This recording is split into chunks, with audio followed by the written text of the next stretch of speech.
It is predicted that on July 23, 2024, former President Jimmy Carter will die.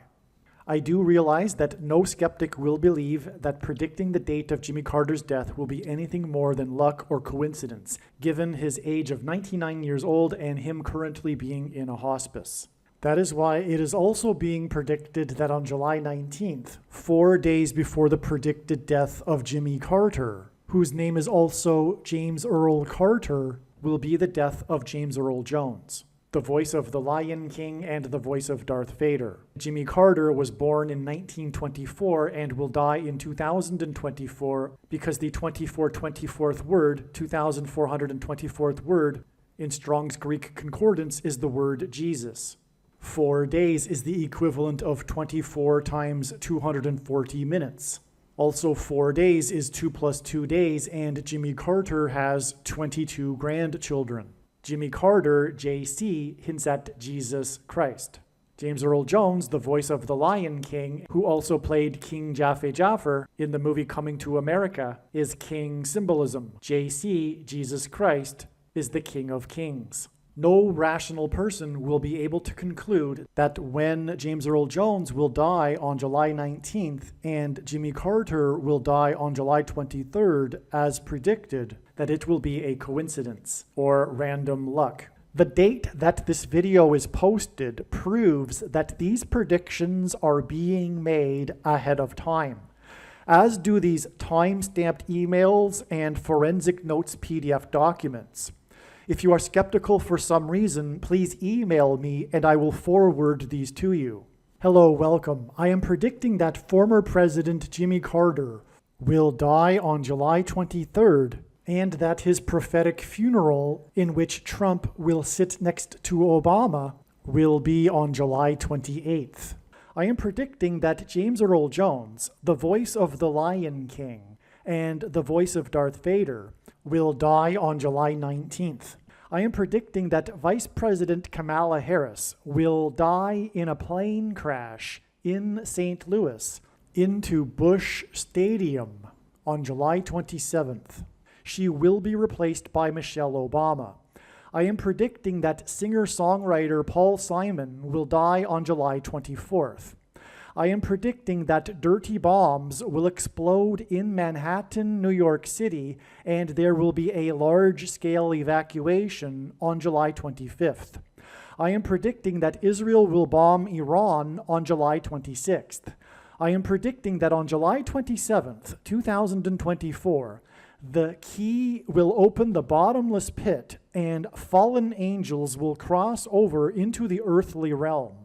July 27th will be a symbolic beginning to the fifth trumpet judgment that is described in Revelation chapter 9, when the demonic realm collides with the earthly realm. July 27th will be a symbolic beginning to demons pretending to be aliens, and it is probable that on July 27th, Pope Francis will announce that aliens have arrived and have made him the ambassador for the world. This will immediately give Pope Francis, the Antichrist, supreme power over governments of the world. At some point, there will be a massive Mary apparition that will deceive the masses, because all Mary apparitions in history have been demons pretending to be Mary.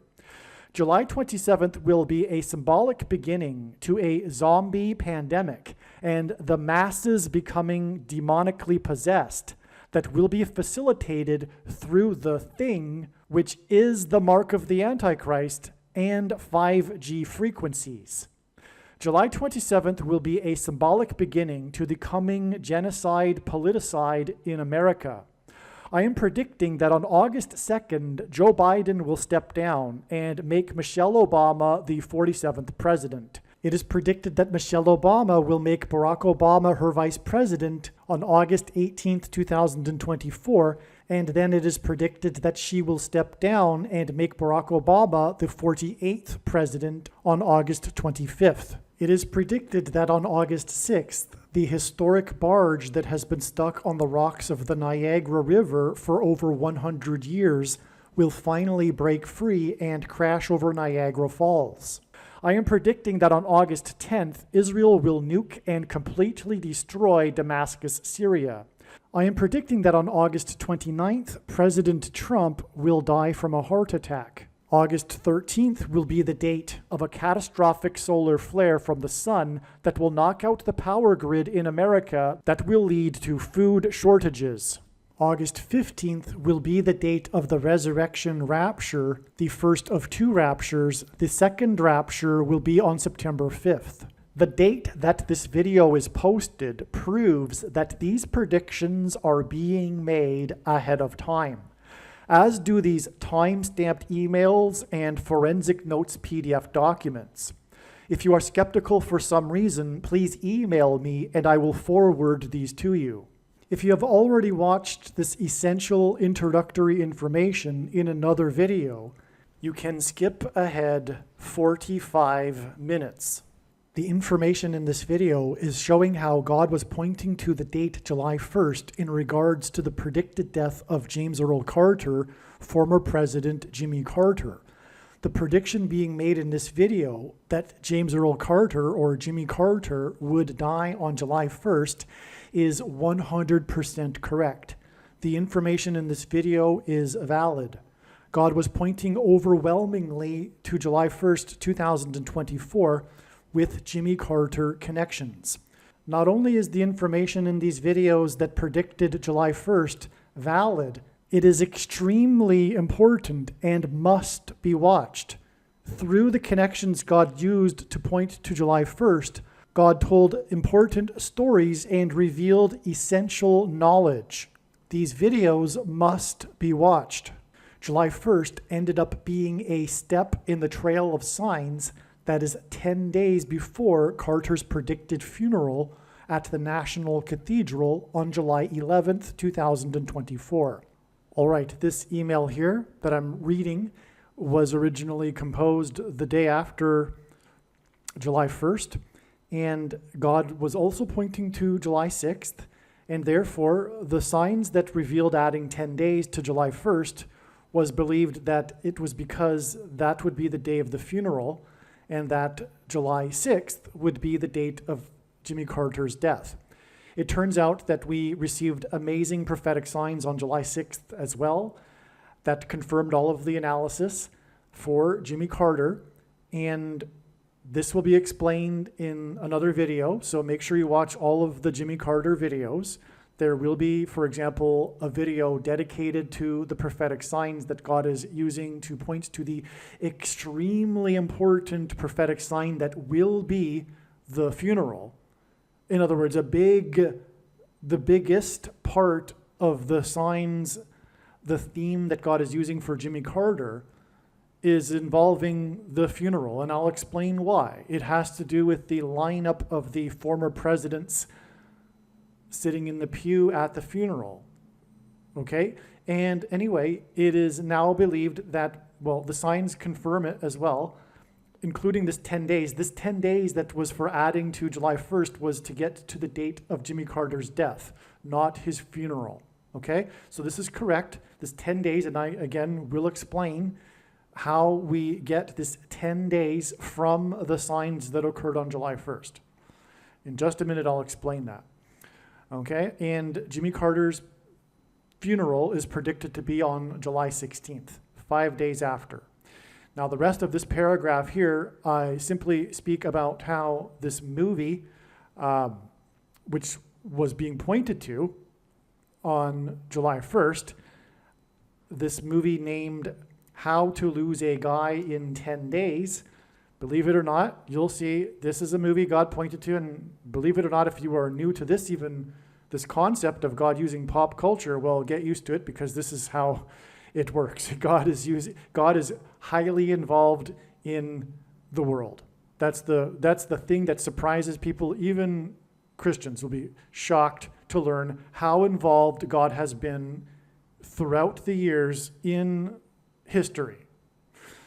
All right, and that's proven with these prophetic signs, including, and again, this movie, How to Lose a Guy in 10 Days. It's a movie about do's and don'ts, which is a hint at the 10 commandments. All right, this will be explained. Well, anyway, again, so we received the sign this movie, it hinted at adding 10 days. We get July 11th. There's far more confirmation than only that. All right, and that's the rest of this paragraph, and I'll just continue on here. All right, so what you just heard was recorded prior to July 11th. July 11th also ended up being another amazing step in the trail of signs leading to the death of Jimmy Carter. In other words, the signs that occurred on July 11th related to all of the analysis for Jimmy Carter. They were, in other words, signs related to the coming death of Jimmy Carter. The sign we received on this day, one of them was the death of Shelley Duvall, who is most remembered for her portrayal of Wendy in the movie The Shining, with her co-star Jack Nicholson, which is amazing because on July 1st, 10 days earlier, was the death of Robert Towne, and Robert Towne famously won the Academy Award for Best Screenplay for the movie Chinatown, starring Jack Nicholson, which, as I'm about to explain, is how we get to the movie How to Lose a Guy in 10 Days. In other words, this wasn't expected in advance, but the 10-day interval that I just said God was pointing to between July 1st and July 11th both end up being signs involving movies starring Jack Nicholson. Well, the reason for Jack Nicholson in itself is that God is using men named Nick to point to the Nicolaitan doctrine that in the book of Revelation, Jesus said he hates and is coming to make war with the sword of his mouth on those that teach and have the works that are a product of this doctrine. And also in Revelation chapter 2, the same chapter, God, or Jesus, speaks of a 10 days period of testing for the saints in context of Nicolaitan doctrine. And that is because the vast majority of American Christians are Nicolaitans. And Jesus is coming to make war on this. Please make no mistake.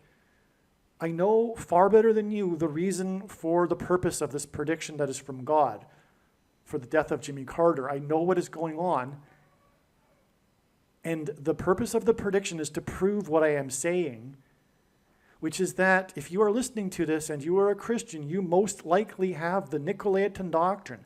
Now, to explain it would require at minimum another 10-15 minutes. So I'm not going to do it because I've explained it so many other times in other videos, and maybe even I do it later in this video. But you need to watch the 23 church signs video, okay? Nicolaitan means ruling over the laity. Jesus forbid pastors. Pastors are the problem, as are priests, bishops, and popes, etc. The warning that Jesus gave, the first one of many people coming claiming to be anointed, leading many people astray, are pastors. All right, but that's all I'm going to say. Also read the links in the description box below this video. Now, the sign involving Shelley Duvall, who died at the age of 75 on the day of the 75th anniversary of the NATO summit, hinted at adding 7 + 5 days to get to July 23rd, which is 7/23. And one of the most referenced things in cinema is from the movie The Shining, Room 237. Room 237 hints at 7/23. Outside the US, the date 7/23 is written as 23/7, which hints at room 23/7. And also, 2 + 3 = 5, and then 7 gives us a 7 and a 5, just like the death of Shelley Duvall at the age of 75.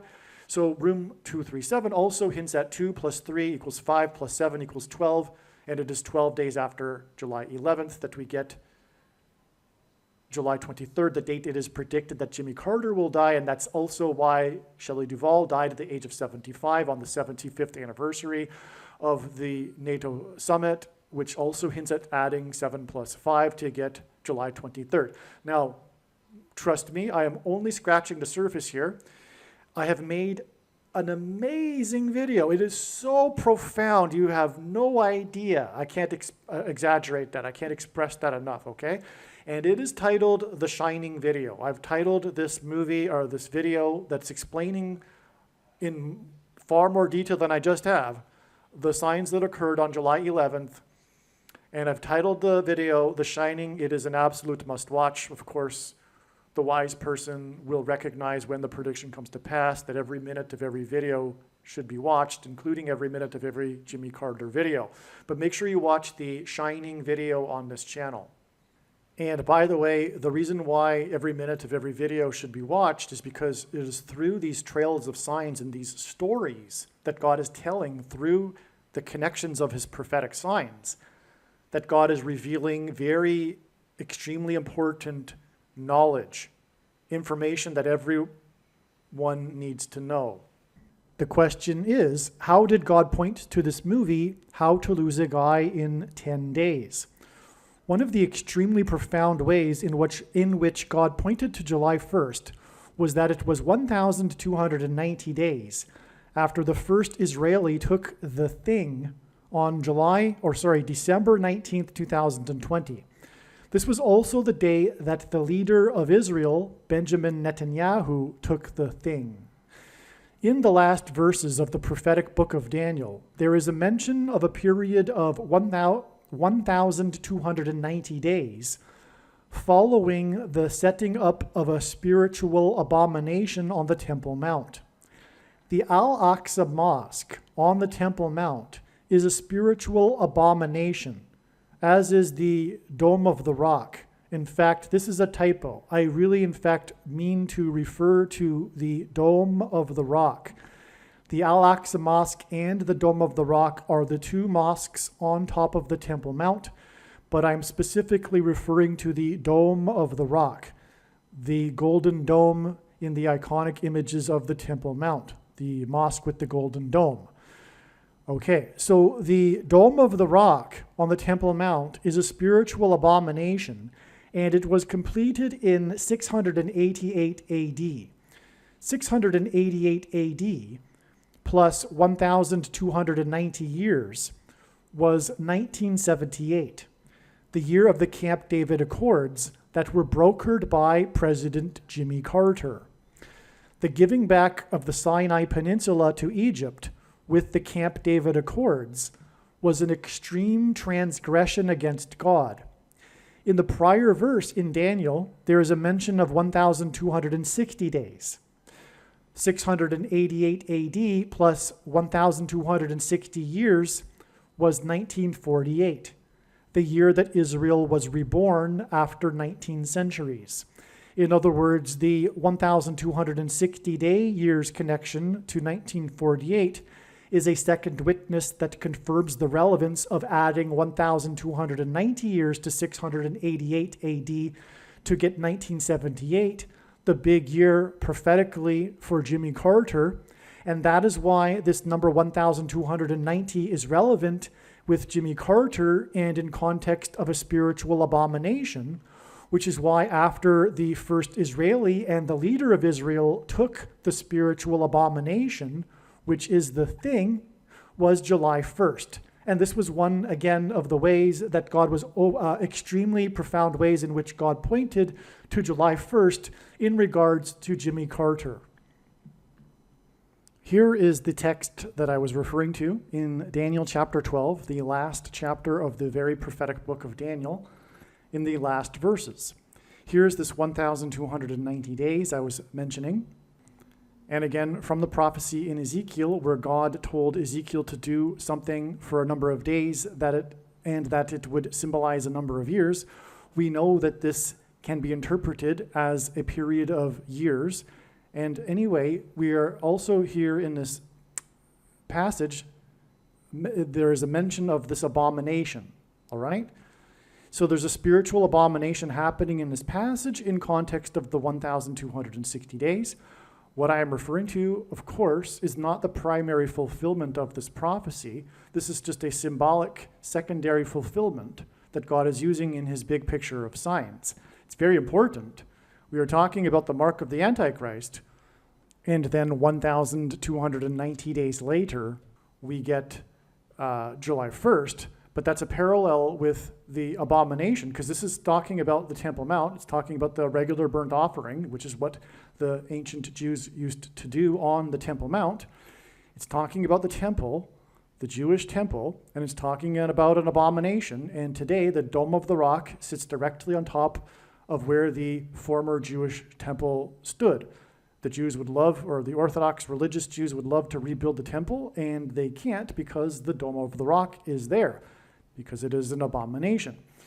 And that was completed in 688 AD, and when we add the 1,290 years, we get 1978, which was the year of the abomination orchestrated by Jimmy Carter, with the pressure to have Israel return land for peace, the biggest transgression against God. Here is the 1,260 days I mentioned. It's mentioned 7 times in Bible prophecy. Sometimes it's mentioned as 1,260 days, and sometimes it's mentioned as time, times, and a half time. That's because the time is 1 year, and times is 2 years, and a half time is a half year. So that's a total of 3.5 years. And in biblical prophetic years, year is 12 months of 30 days each. And so 3.5 years is 1,260 days. And if we add this to the Dome of the Rock, just like we added the 1,290 days, we get 1948, the year that Israel was reborn. And you can't get 1948 in the Bible unless it is the inspired word of God. What I meant a minute ago about what Jimmy Carter did with the Camp David Accords, which is when Israel gave back the Sinai Peninsula to Egypt. What I meant by it being the biggest transgression is that this is the biggest transgression that the world collectively will do in the end. The division of Israel and the making of Jerusalem an international city, led by a world body led by the Antichrist, Pope Francis and Barack Obama. There are 2 Antichrists.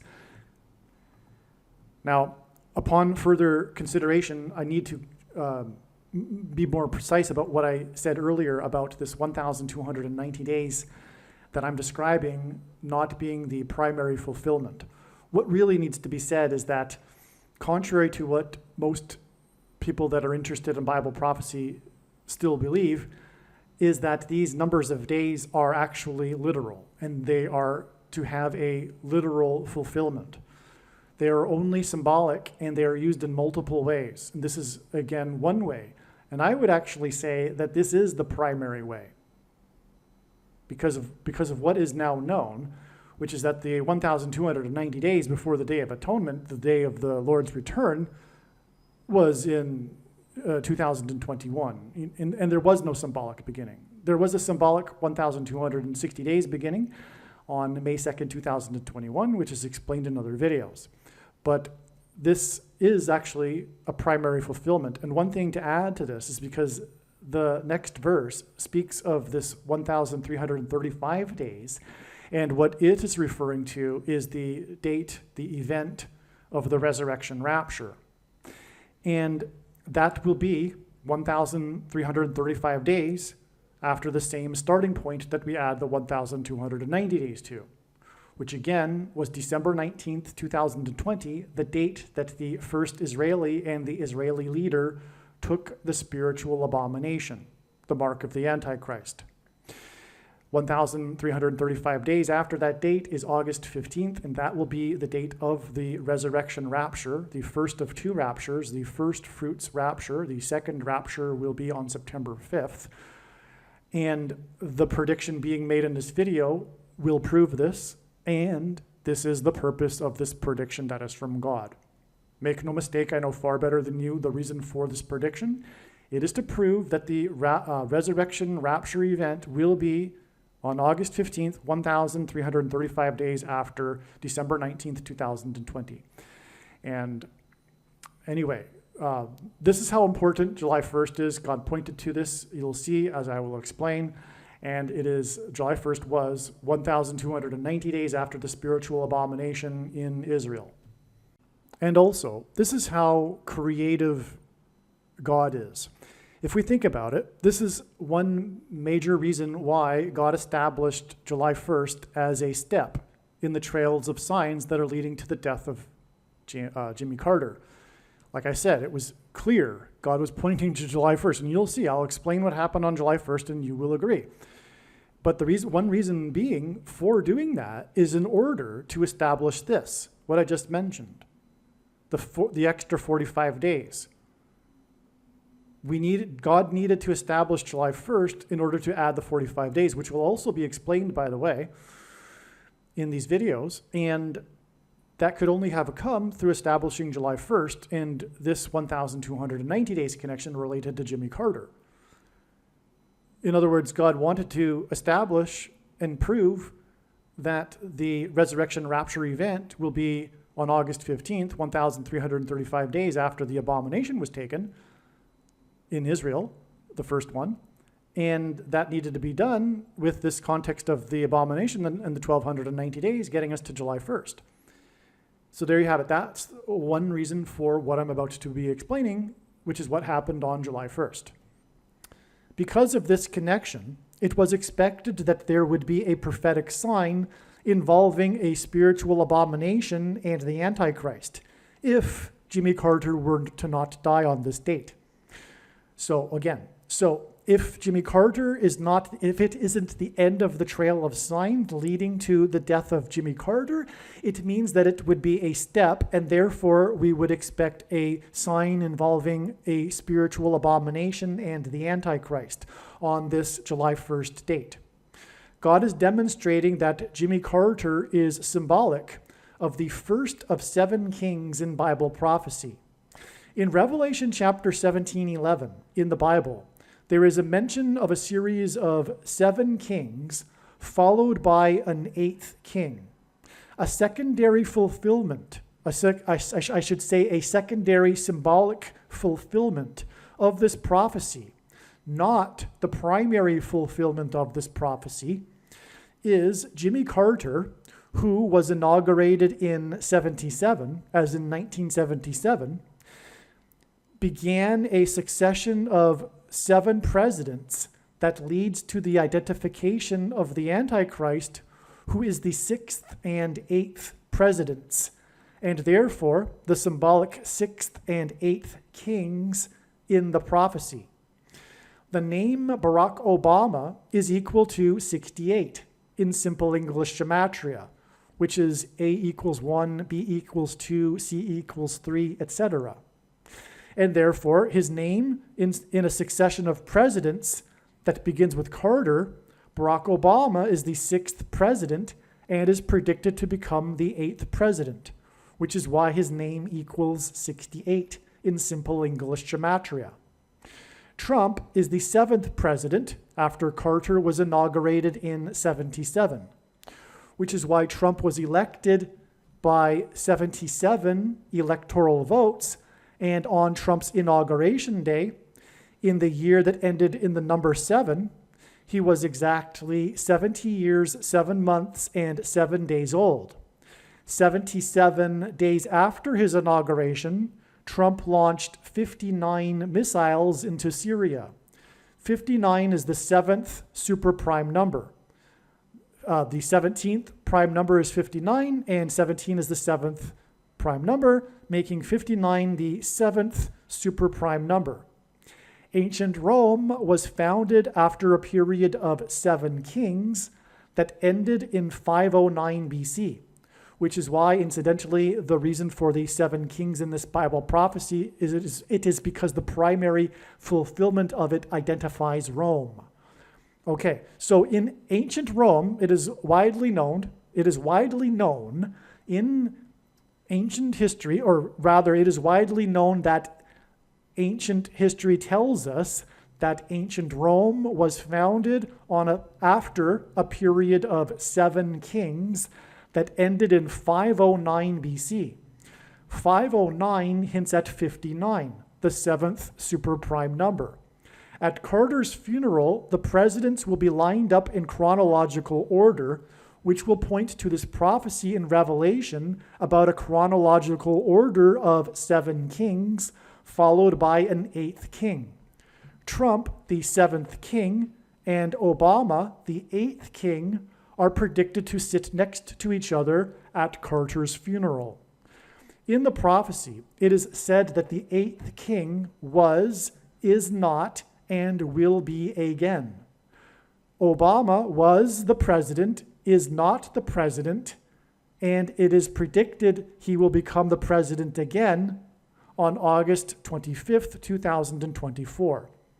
The predicted funeral on July 11th will be exactly 509 days after Carter first went into a hospice, and this hints at the succession of kings in Rome that ended in 509 BC. George W. Bush will also be sitting in the row of presidents at Carter's funeral, and Bush will turn 78 years old. In other words, his 78th birthday will be the date it is predicted that Jimmy Carter will die, on July 6th. His age of 78 will hint at the 7th and 8th kings in the prophecy. George W. Bush is the 5th king in this fulfillment of the prophecy, and it's only symbolic, and it's a secondary to the primary one, as I said.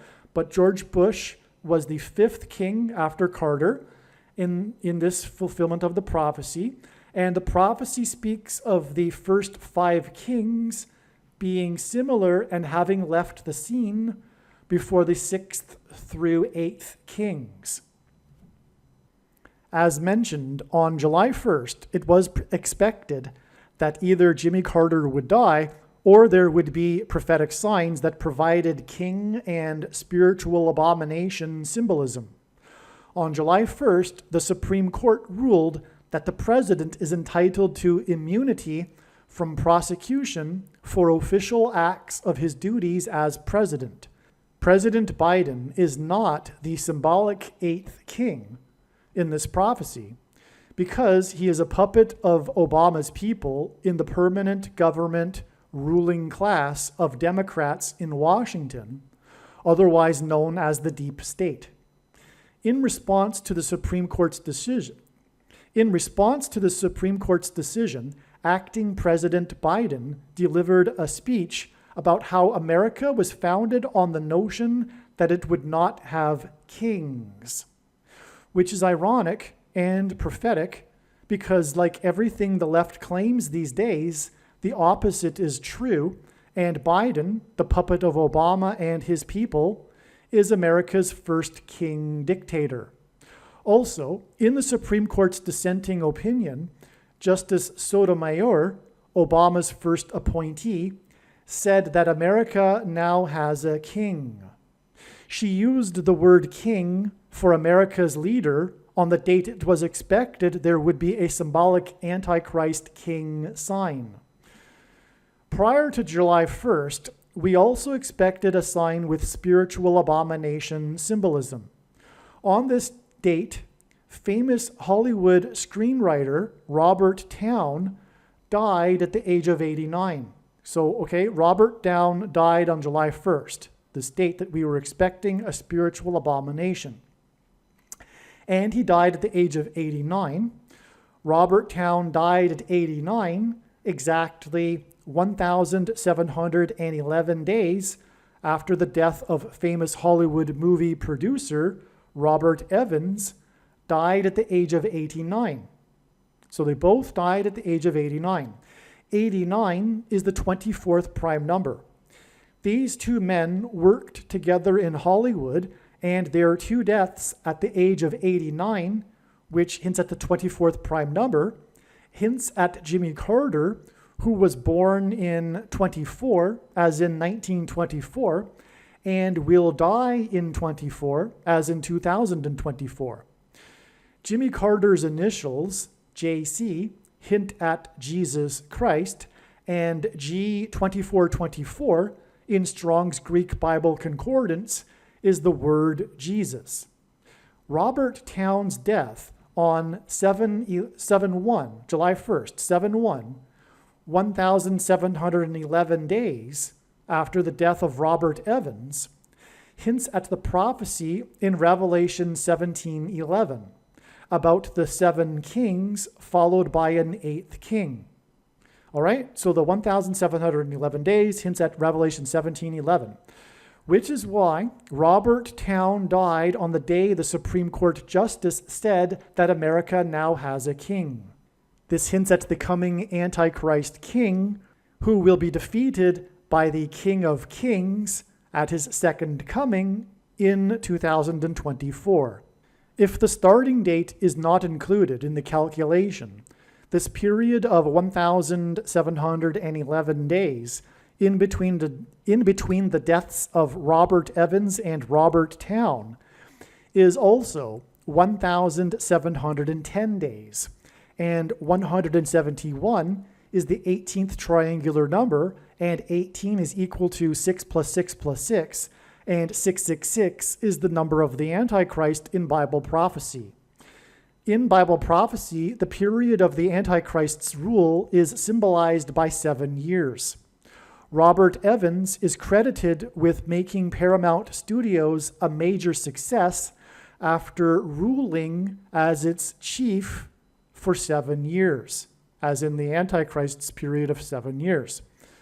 Robert Towne won the Academy Award for Best Screenplay for his movie Chinatown, which Robert Evans produced. The movie starred Jack Nicholson, and during its production, Nicholson learned from a reporter that his deceased sister and mother were in reality his mother and grandmother, which was an eerie coincidence, given that in the movie, which Nicholson was filming at the time of him learning this, Nicholson's character learns the shocking secret that Faye Dunaway's character is both the sister and the mother of another character as a result of incest with her father at the age of 15. The movie was directed by Roman Polanski, who is known for the sexual relationship he had with a 13-year-old girl. Polanski's pregnant wife, Sharon Tate, was murdered by Manson family members. Polanski directed the movie Rosemary's Baby, which Robert Evans also worked on. The horror movie Rosemary's Baby is about a pregnant woman who gives birth to the baby Antichrist. In the movie, the baby has the eyes of his father, Satan, and the baby is an abomination. Robert Evans died exactly 2,620 weeks after the release of Rosemary's Baby, and 262 is the 84th semi-prime number. The name Obama is equal to 84 in Hebrew gematria, and Obama was born, the Antichrist was born, as in Rosemary's Baby's Antichrist birth, on the date 8/4. Therefore, the movie Rosemary's Baby connects to the death of Robert Evans, and his death connects to the death of Robert Towne on the date that it was expected that there would be a prophetic sign involving a spiritual abomination. Robert Evans's last movie that he produced was How to Lose a Guy in 10 Days, which is why it is predicted that Jimmy Carter's prophetic funeral, in which the presidents will be lined up in chronological order, will be 10 days after the death of Robert Towne, which was the same day that the Supreme Court Obama appointee said that America now has a king, as in the Antichrist king, Barack Obama. What is also amazing is that on July 1st, the date that we were expecting a sign involving Jimmy Carter and his death, was the day that the Jimmy Carter Presidential Library announced that for Jimmy Carter's 100th birthday celebration, the library is planning to have a film festival, a movie festival, and the festival will be running from 10 a.m. until 10 p.m.,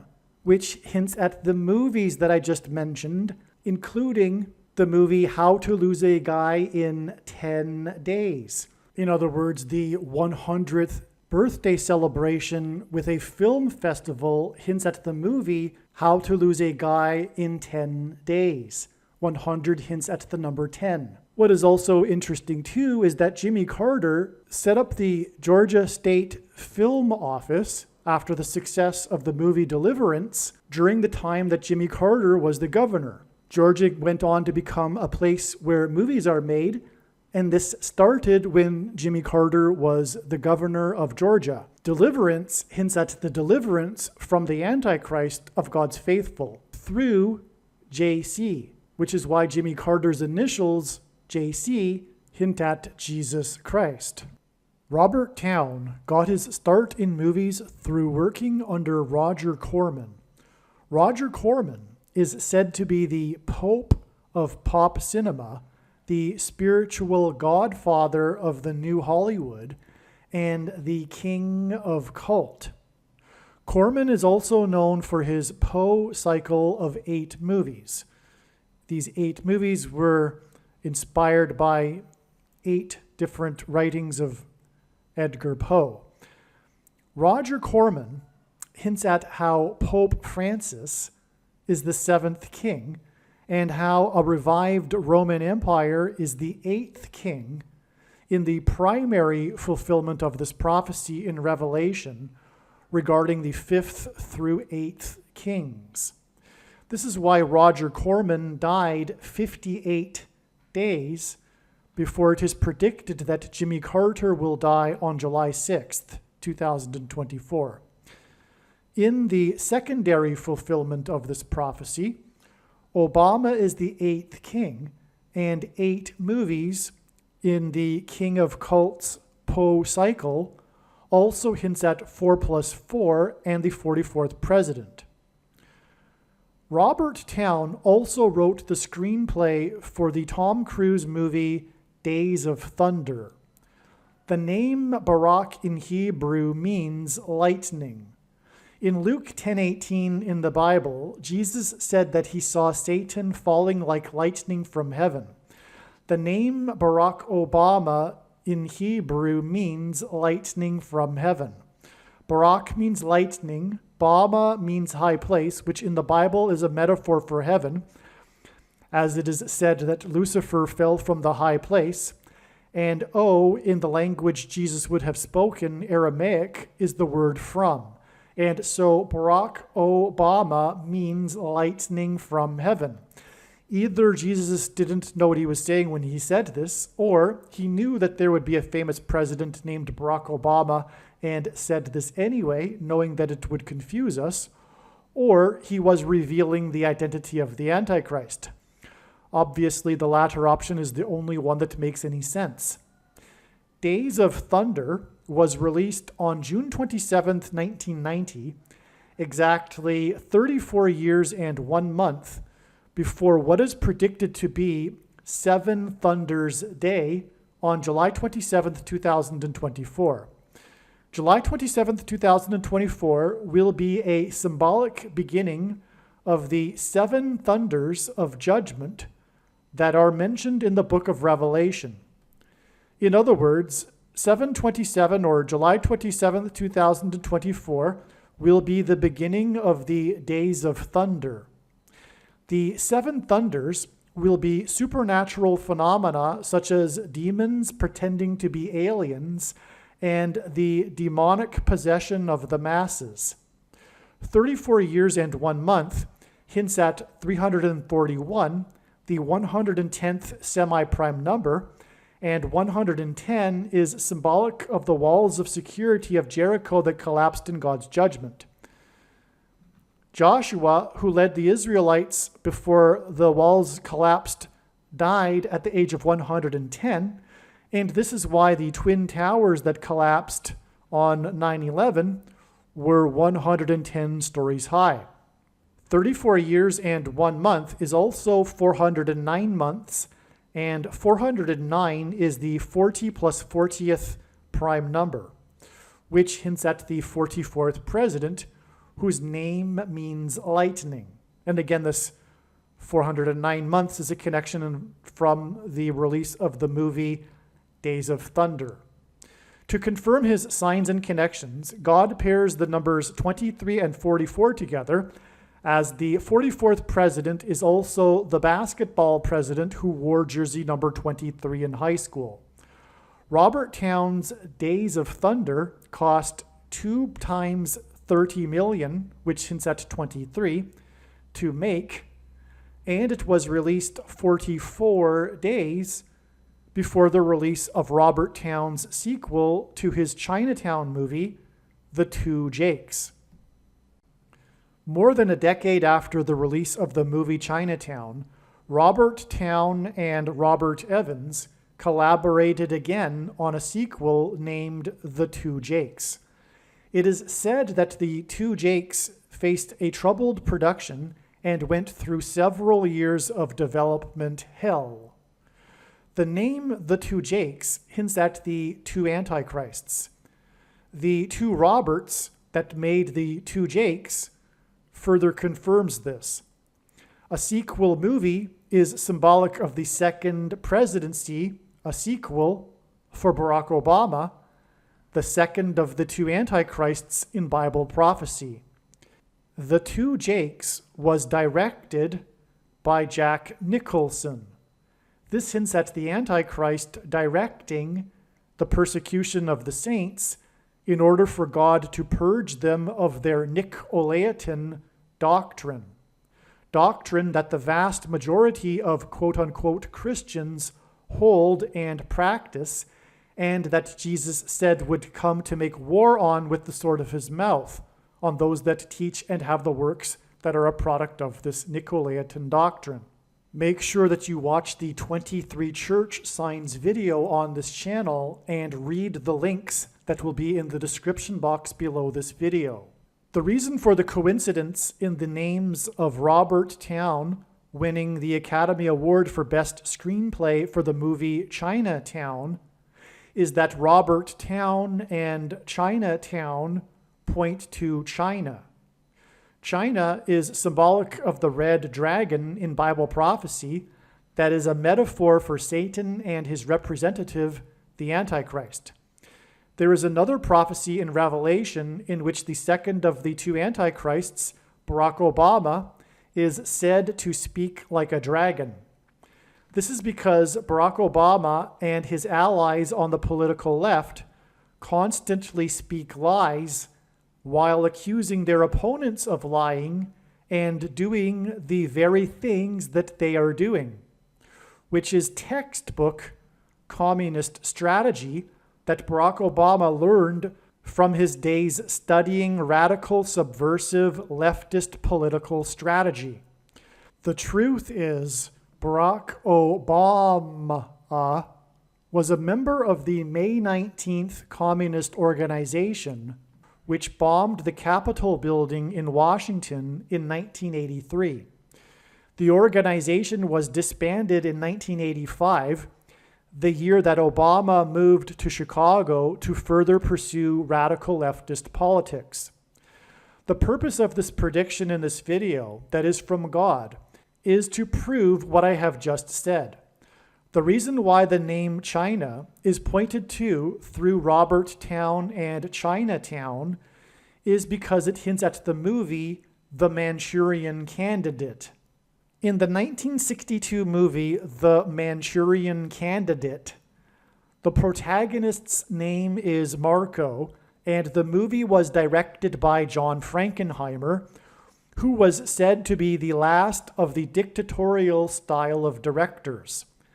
The name Frankenheimer hints at Frankenstein, and he also directed Island of Dr. Moreau, about genetic experiments that create half-human, half-animal creatures.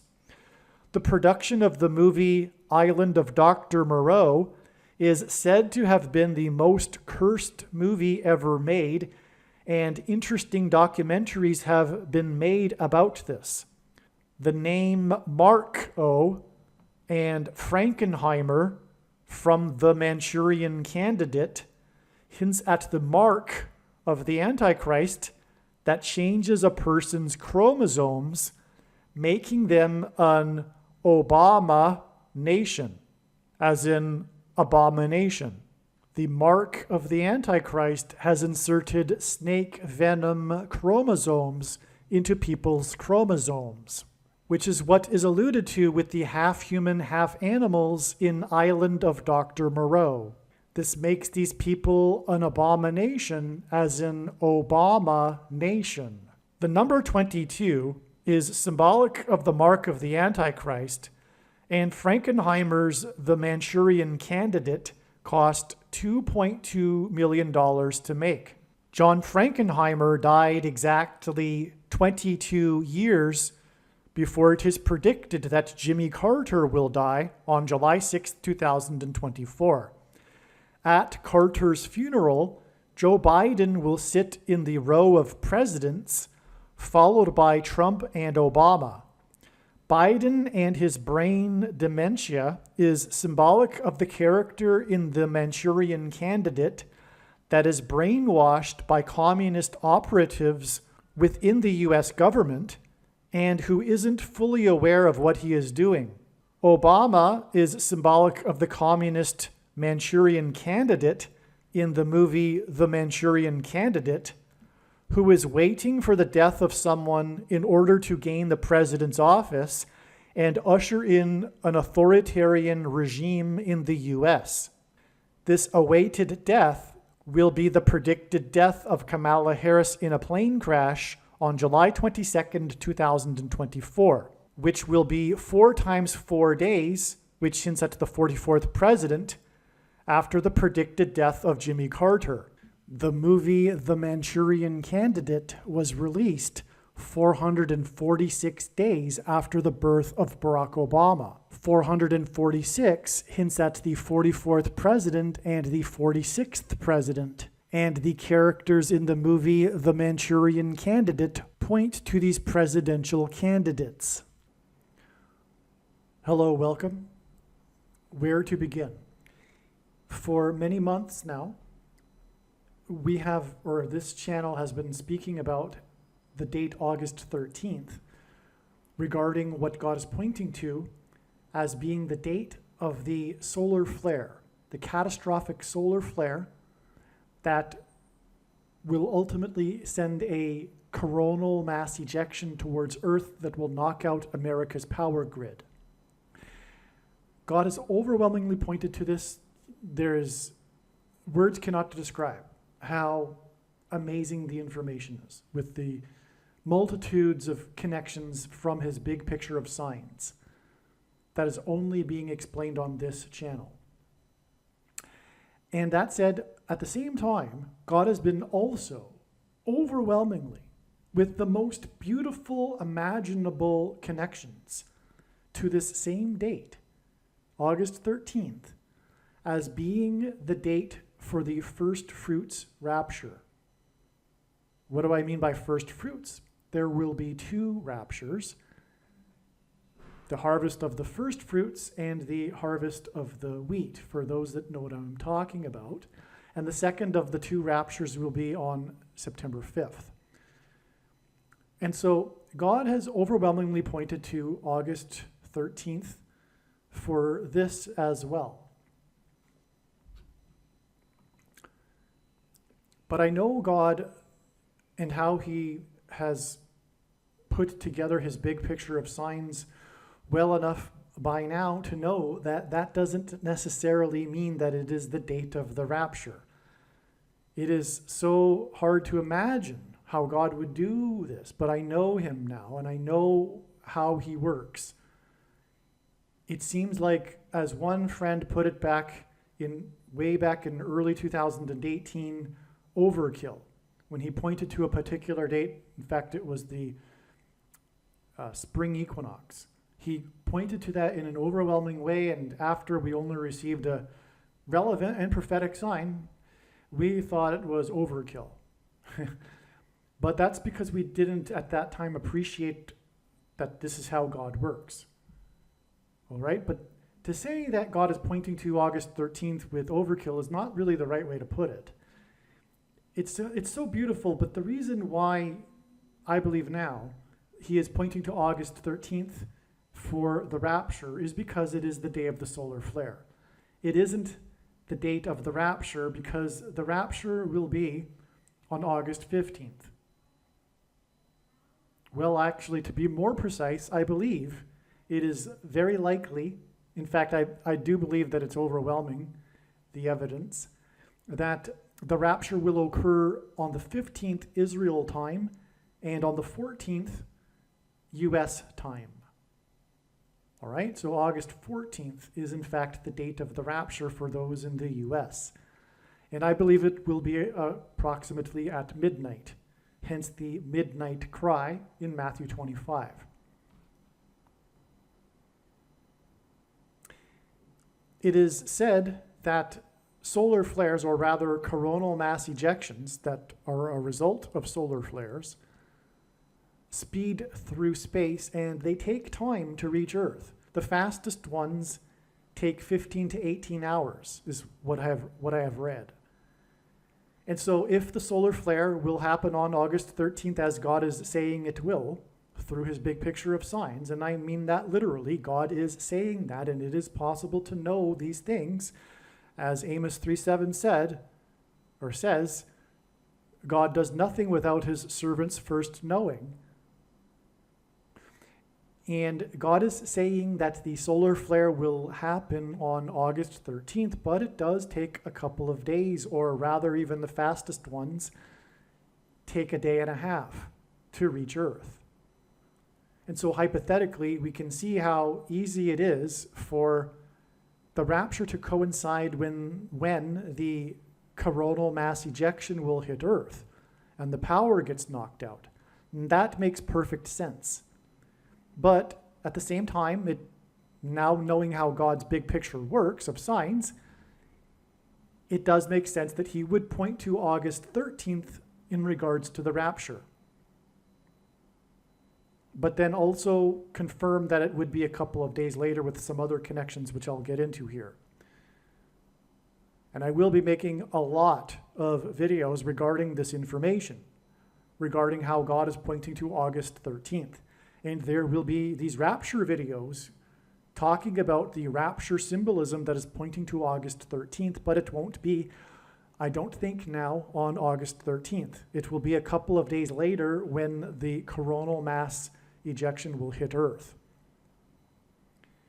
And I'll just give you something to start with, and believe me, it is only nothing. It is only, I don't say nothing, but I mean it is only one little thing because of it being a thing among many, many other amazing things. But the date, August 13th, gives us the 13th of the month, and it is the 9th of Av in the Hebrew calendar. I personally spent a few years, a couple of years at least, over 2 years, in an Airbnb setup in Poland where I had been renting a room in which the apartment had 2 other rooms that were vacated and moved in with people from renting on Airbnb on a daily basis. It gave me an opportunity to speak to new people and tell them about the evidence for the God of the Bible and Jesus Christ on a daily basis. And I would do this through using the back door. I would never tell someone, hey, can I tell you about the evidence for Jesus? Because the conversation won't happen, as we know. So I give them probably over an hour worth of information without them even realizing that I'm giving them information that confirms that the Bible is true.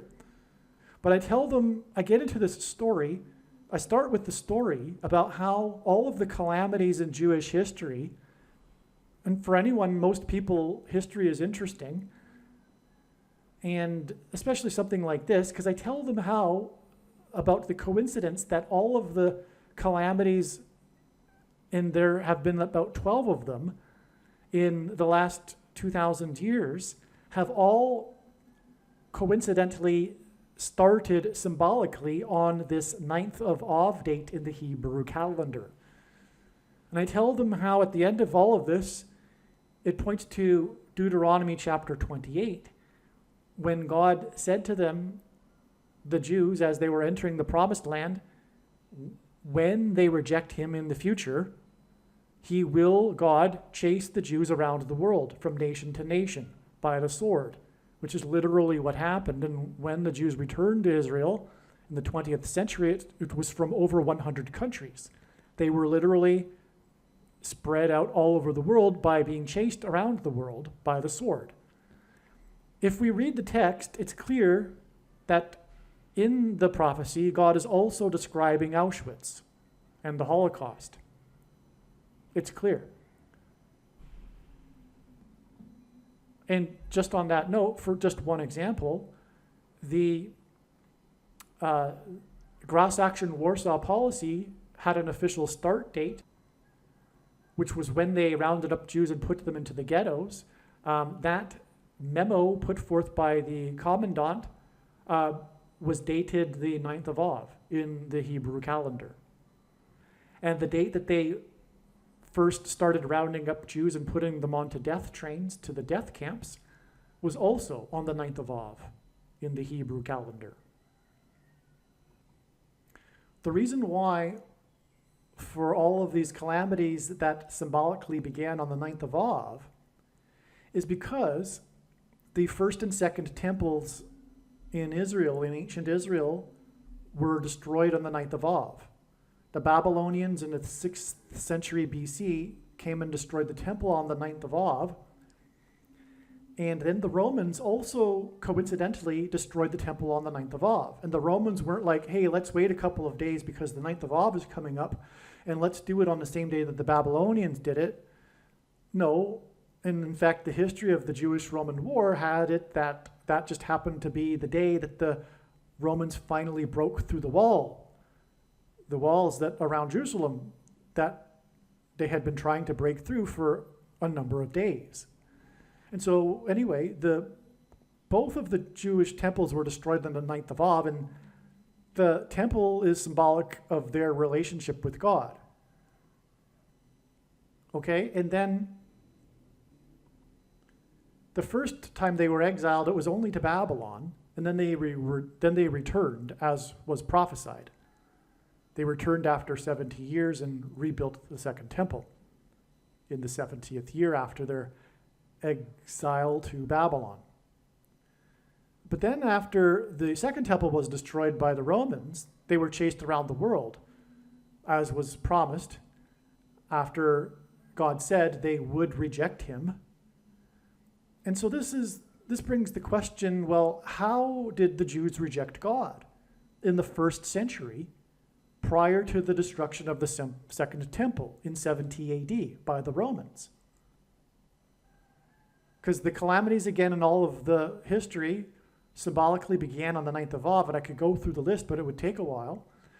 And that's because of the first and second temples. And so they were chased around the world after the second temple was destroyed. Well, the question is, again, how did the Jews reject God in the first century AD, just prior to the destruction of the second temple? And the answer is by rejecting God, Jesus.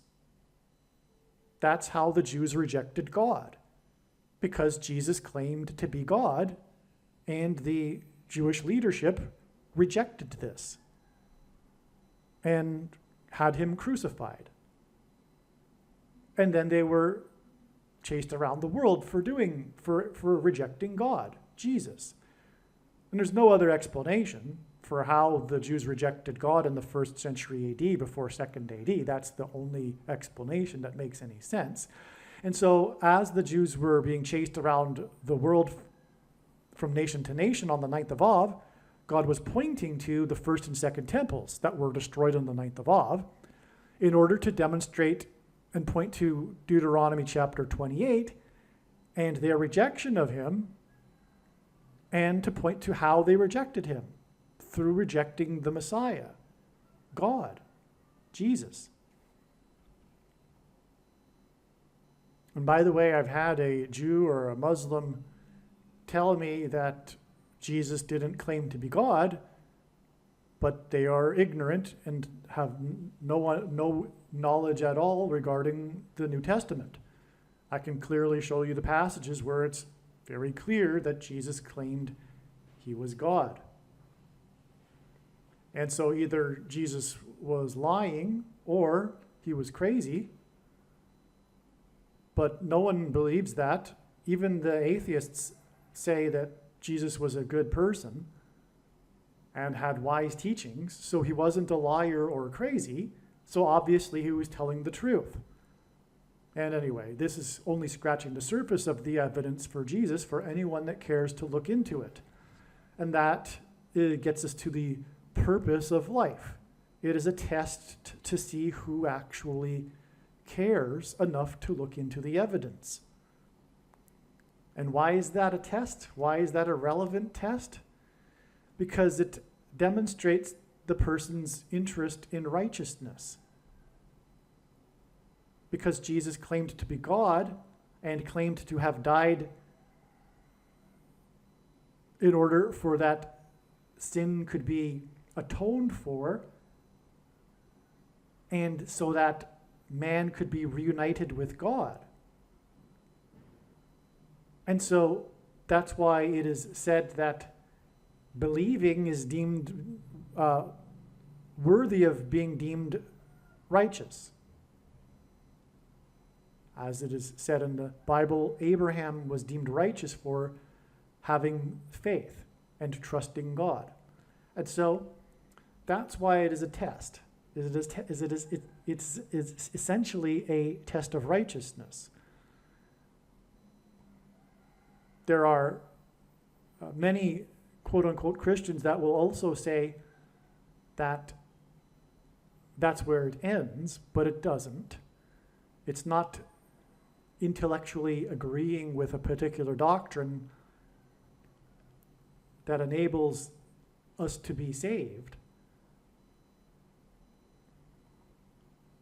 We are saved through Christ's Spirit and being born again,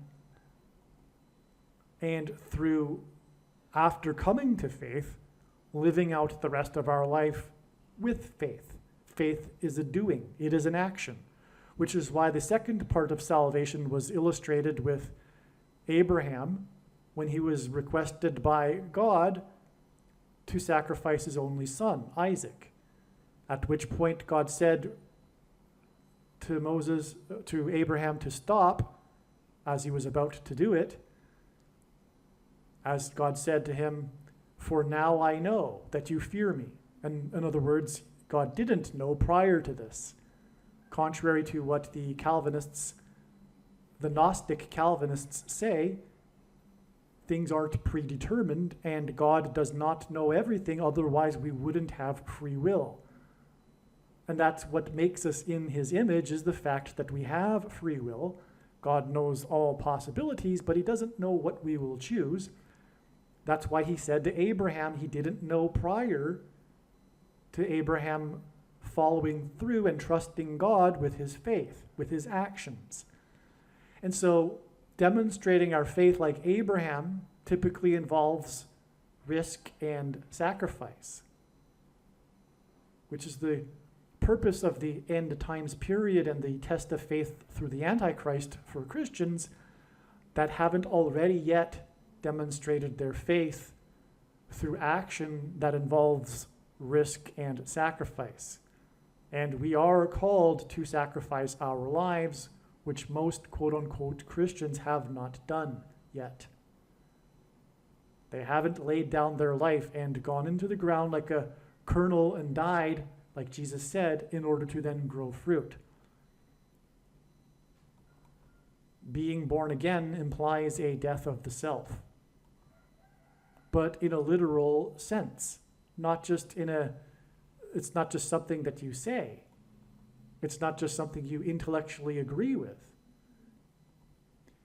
Now, I just want to take a couple of minutes to just quickly explain a couple of things here in this video as to how it was first came about, how this discovery is of August 14th and 15th confirmed, how it was first inspired and then confirmed, and how it involves the death of Jimmy Carter, the predicted death of Jimmy Carter tomorrow, July 1st.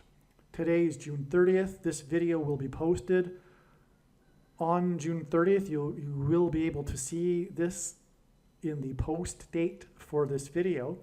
However, there are many other videos that were made and posted many days ago regarding the predicted death of Jimmy Carter on July 1st.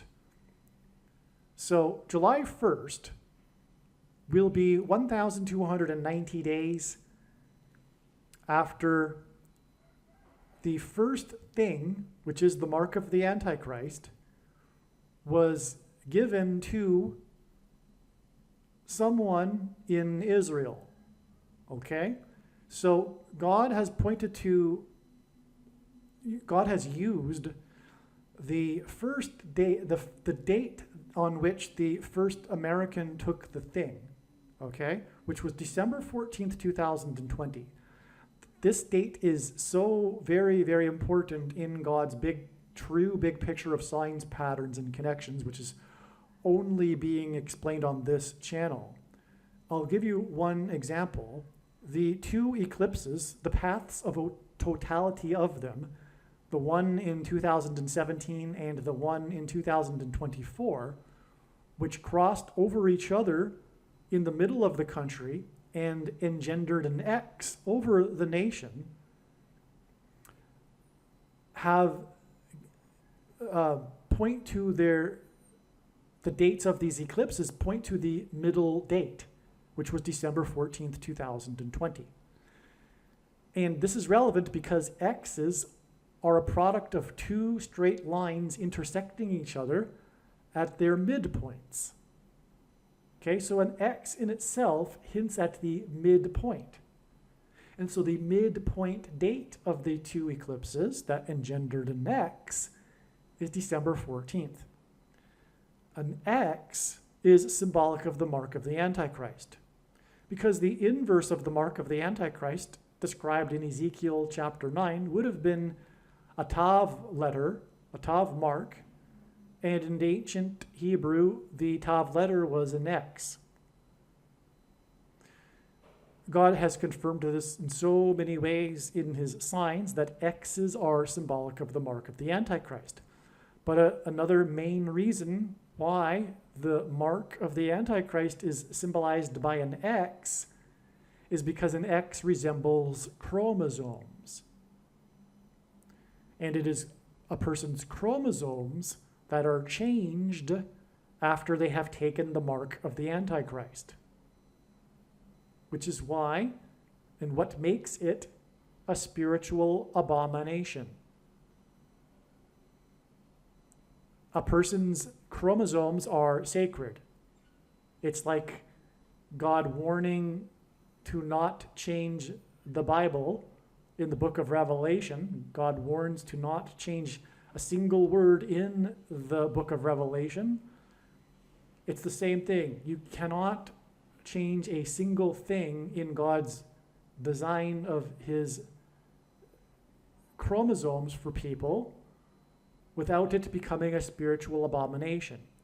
And if we read the text properly, Genesis chapter 6 tells us that the flood judgment and destruction and the wiping out of humanity occurred after they had corrupted their chromosomes. So it all is full circle, actually. The protruding amino acid chain, if you think about it, you know what I'm talking about. I'm just using my words carefully. The protruding amino acid chain that is in the thing that people put inside themselves to combat the CVD disease, the protruding amino acid chain is in truth snake venom. There has been research done on the use of snake venom in medicine for many decades now, and this is what the protruding amino acid chain is, and that is what is in the thing. And this thing has it that this snake venom is inserted into a person's chromosomes, and the snake is the big symbol of evil in the Bible and the symbol of Satan. And so that's why Satan has his mark in people who have taken the mark of the Antichrist. And make no mistake, the thing is the mark of the Antichrist in its current form. It does not need an additional something to go with it, nor does it need an additional form of false religious worship to go with it to make it the mark of the Antichrist, nor does it need a supposed new age of dispensation after supposedly all quote-unquote Christians will be raptured. In fact, one of the main reasons why most quote-unquote Christians have already taken the mark of the Antichrist is that it is judgment for this doctrine that Jesus said he hates. It is the Nicolaitan doctrine of our day that Jesus said he hates in the book of Revelation and is coming to make war with the sword of his mouth on those that teach and have the works that are a product of this Nicolaitan doctrine, which is the doctrine that talks about the dispensation of grace supposedly ending, and then what is written to the seven churches only applying to those that are left behind, etc.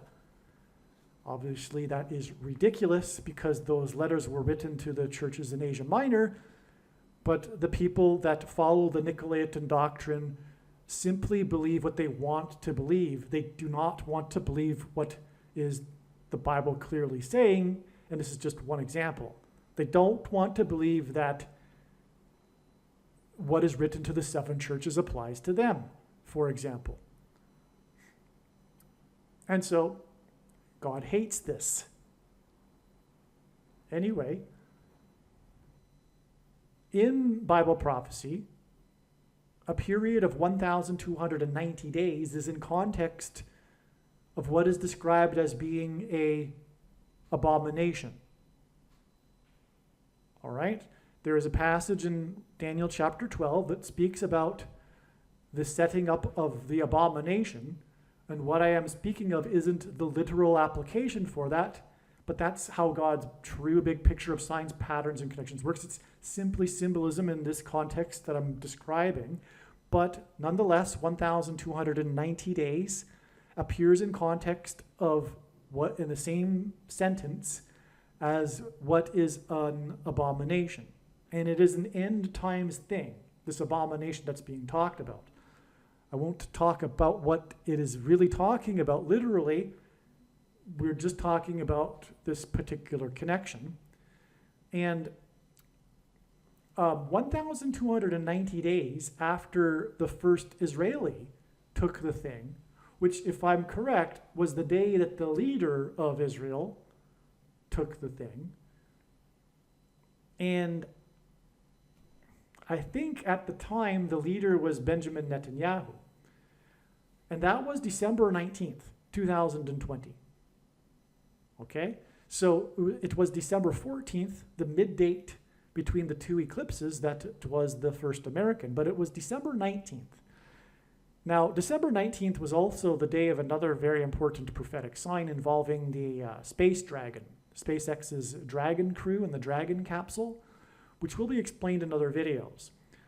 It's very, very important, actually. I'll reframe. It's actually, it regards aliens. Demons will be pretending to be aliens very soon. And this will be another major test for quote-unquote Christians, because obviously if you are a Christian, it's impossible that there be aliens, because Jesus was God and he didn't go around the universe hopscotching, dying on crosses for the sins of other species of aliens. In other words, you're not a Christian if you believe it's possible there be aliens. They're not compatible. But that's why there will be aliens, because it's designed to fool people that don't really have a biblical worldview and are pretty much superstitious about their faith, like the majority of quote-unquote Christians. Okay, so if we add 1,290 days to the day that the first Israeli took the abomination, which is the thing, then we reach July 1st. Now, as you know maybe, I have made many videos in the past, posted many days ago, talking about how July 1st is the predicted date that Jimmy Carter will die. And that is relevant in the context of Israel, because Jimmy Carter brokered the Antichrist Camp David Accords when Israel was pressured to return the Sinai Peninsula to Egypt. But God said in the Bible that this territory belongs to him, Israel, and the Jews. But this is symbolic because this is what the Antichrist will be doing very soon, leading a world effort to make Israel a divided land and to make Jerusalem an international city. And so that's what Jimmy Carter hints at, which is why he will die 1,290 days after the first abomination was taken in Israel. Now, what is astounding beyond words also is that the Al-Aqsa Mosque on the Temple Mount in Jerusalem, which sits directly on top of where the Jewish temple once stood, which the spiritual enemy put there because of this. In other words, Satan put the Al-Aqsa Mosque on top of the location where the Jewish temple stood because it is Satan's prerogative to frustrate the restoration of Israel. Okay? So that Al-Aqsa Mosque was completed in 688 AD. And if we add 1,290 years, we get 1978, which was the year of Jimmy Carter's Camp David Accords. And that hopefully has dropped your jaw if I have explained it well enough. Okay, again, we are talking about the predicted death of Jimmy Carter 1,290 days after the first Israeli took the abomination. The number 1,290 occurs in context of the last verses of the last book of the book of Daniel regarding the temple and the Temple Mount. And in fact, it speaks about the abomination that will be set up on the Temple Mount. And it speaks of this 1,290 days. We also know from Bible prophecy that the days are symbolic of years. And when we add 1,290 years to the abomination that is on the Temple Mount, which is the Al-Aqsa Mosque, we get Jimmy Carter and the Camp David Accords, which is about Israel and its land, just as is the Temple Mount is. Because the final stage of the restoration that has yet to occur is the Jews taking control of the Temple Mount and rebuilding the temple, which is going to happen shortly. Because first they got restored and they got a state, but they didn't have East Jerusalem. Then in 1967 they got East Jerusalem, but they still didn't have the Temple Mount. So there's a three-stage process here. There's parallels with this 3 stages, by the way, in the Bible too, and also there's the 3 stages of pressing olives to make olive oil, and on and on. And there's the 3 stages of Jesus' crucifixion too, which began in the Garden of Olives. Well, anyway, what I'm saying here, again, I'll just say this again, just to be redundant, just to make it clear. We have in the Bible, in the context of the end and the Temple Mount, a period of 1,290 days. And we know from Bible prophecy that these numbers of days are symbolic of numbers of years as well. Okay, there's the year for a day prophecy rule. I'll just give you a quick example. Daniel chapter 8 talks about the temple and it being restored after 2,300 days And it talks about the most central or the most important battle in Western history, which was the Battle of Granicus. Had the Greeks lost to the Persians, there wouldn't have been Western civilization. That battle happened in 334 BC. And when we add the 2300 years instead of days, we get 1967. And if I didn't mention, the reason why that's relevant is because the passage continues to repeats it over and over about this restoration of the temple. And the Jews recaptured the Temple Mount in 1967. For the first time since Daniel, they had self-rule over the temple, or the East Jerusalem. Well, they had, for one day, or maybe it was 10 days, they had rule over the Temple Mount until they gave it to the Jordanians. And so that fulfilled that prophecy. It was exactly 2,300 years after the Battle of Granicus. And without that connection, there is no purpose for the Battle of Granicus in that prophecy, contrary to what the deluded Jehovah's Witnesses say.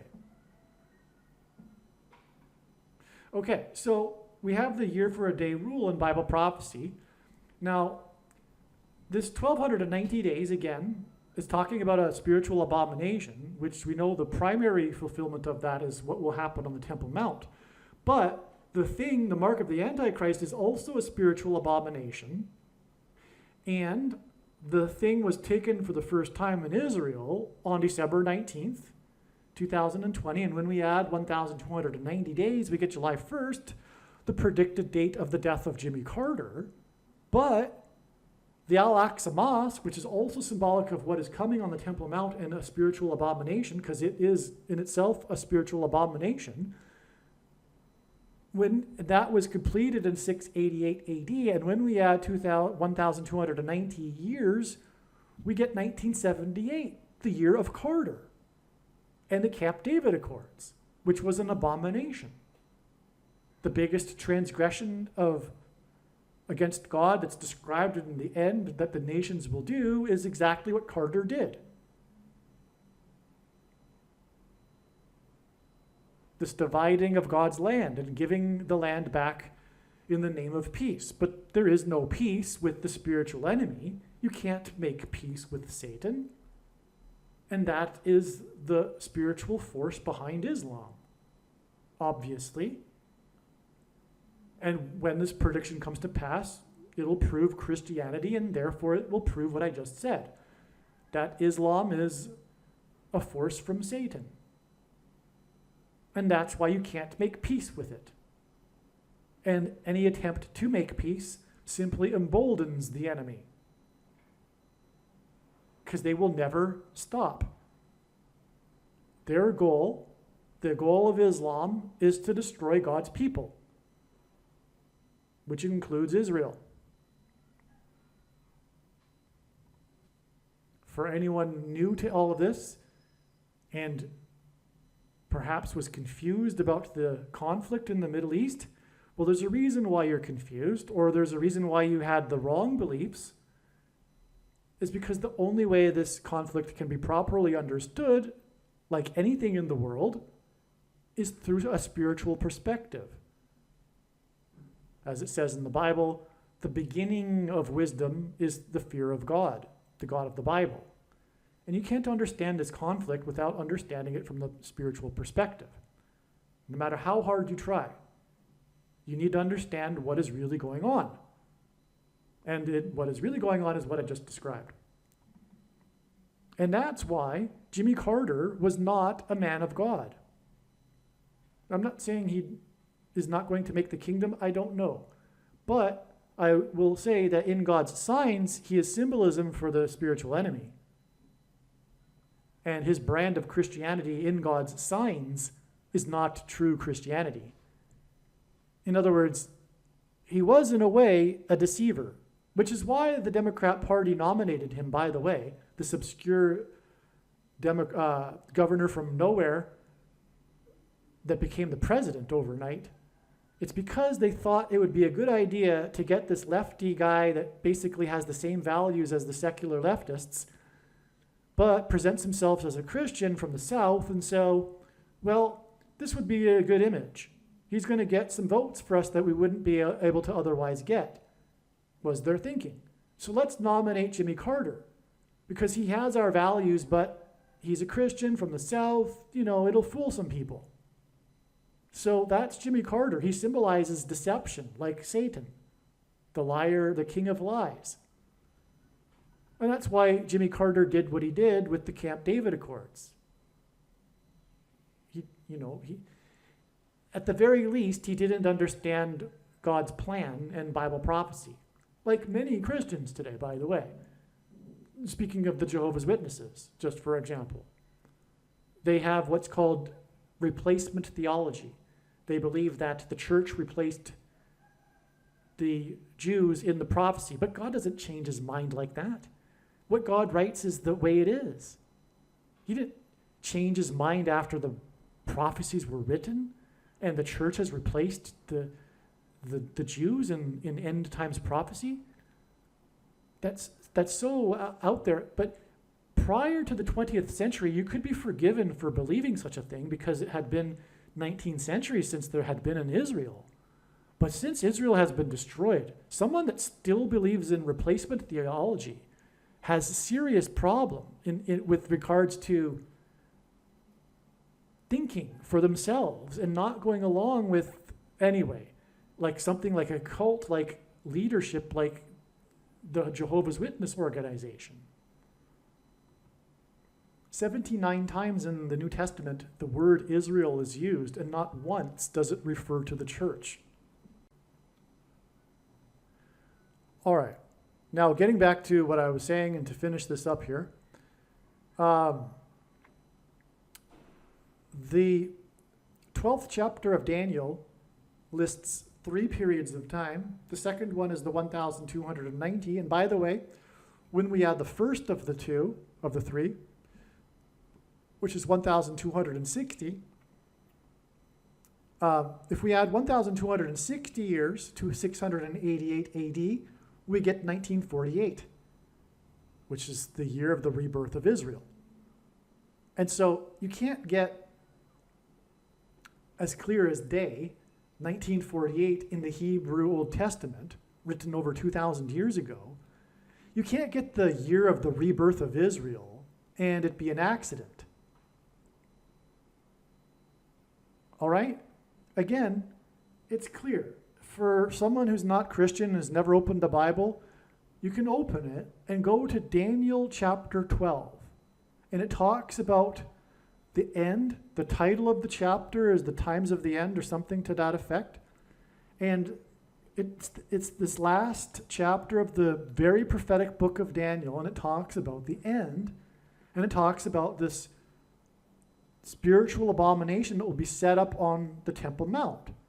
It's talking about the end, right? And anyway, it talks about a period of 1,260 days, okay? But as I said and explained, there's this day for a year rule in Bible prophecy.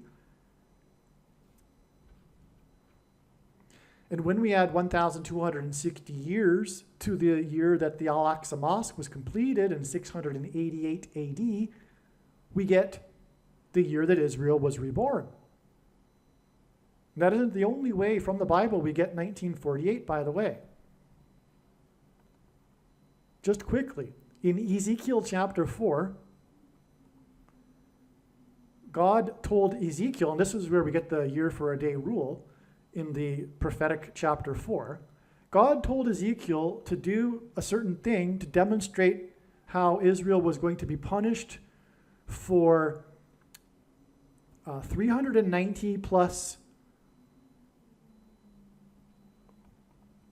40 days, okay? And God told him that this would be symbolic of 390 years plus 40 years, for a total of 430 years. Now, also in Bible prophecy, it was prophesied beforehand that the Jews would be exiled for 70 years and then would be allowed to return to Jerusalem after the 70-year period, which is exactly what happened, and secular history records this did happen as well. After 70 years, literally, exactly. Okay? So the Jews came back after 70 years, which means that 430 years subtract 70 years leaves us with 360 years. So 360 years was remaining of the punishment.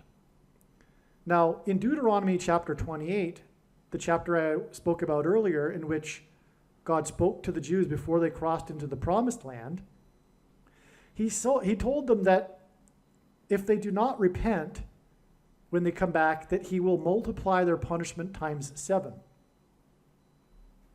Okay, so 360 years of the remaining punishment when they came back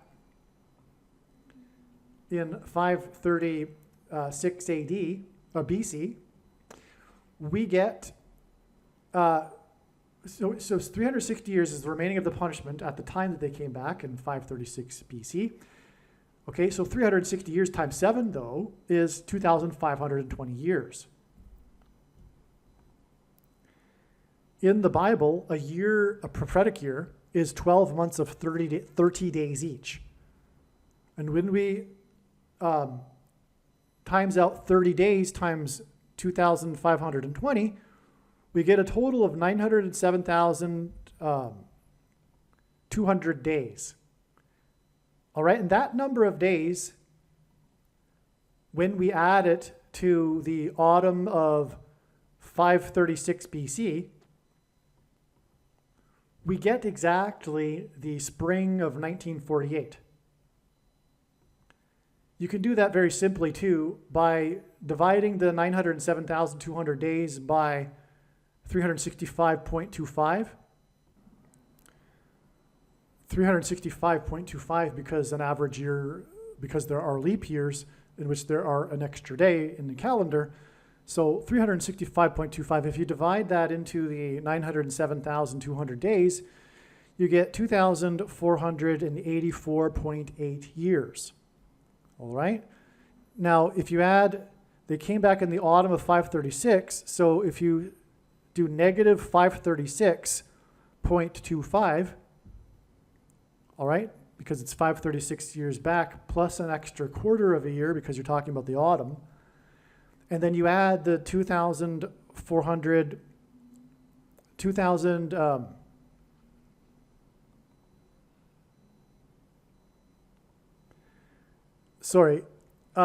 the autumn of 536, if you were to do it into a math equation, would make it negative 537.25. Because you go back a complete 536 years, and then you go one quarter more, you're talking about a negative 537.25. Right? That's how it would work. The beginning, January 1st, 536 BC, would only take you back negative in terms of a math equation to 536. But we're talking about the autumn of 536 BC. So it would be negative 537.25, and then you add the number of years, which again was 2,484.8, and you get 1948.5. And Israel was reborn in the middle of May in 1948. Right? So that's the second way in which we get the number 1948. Now I've told you how we got 1948 twice in the Bible. 1967 I told you about it a minute ago, and from Daniel chapter 8.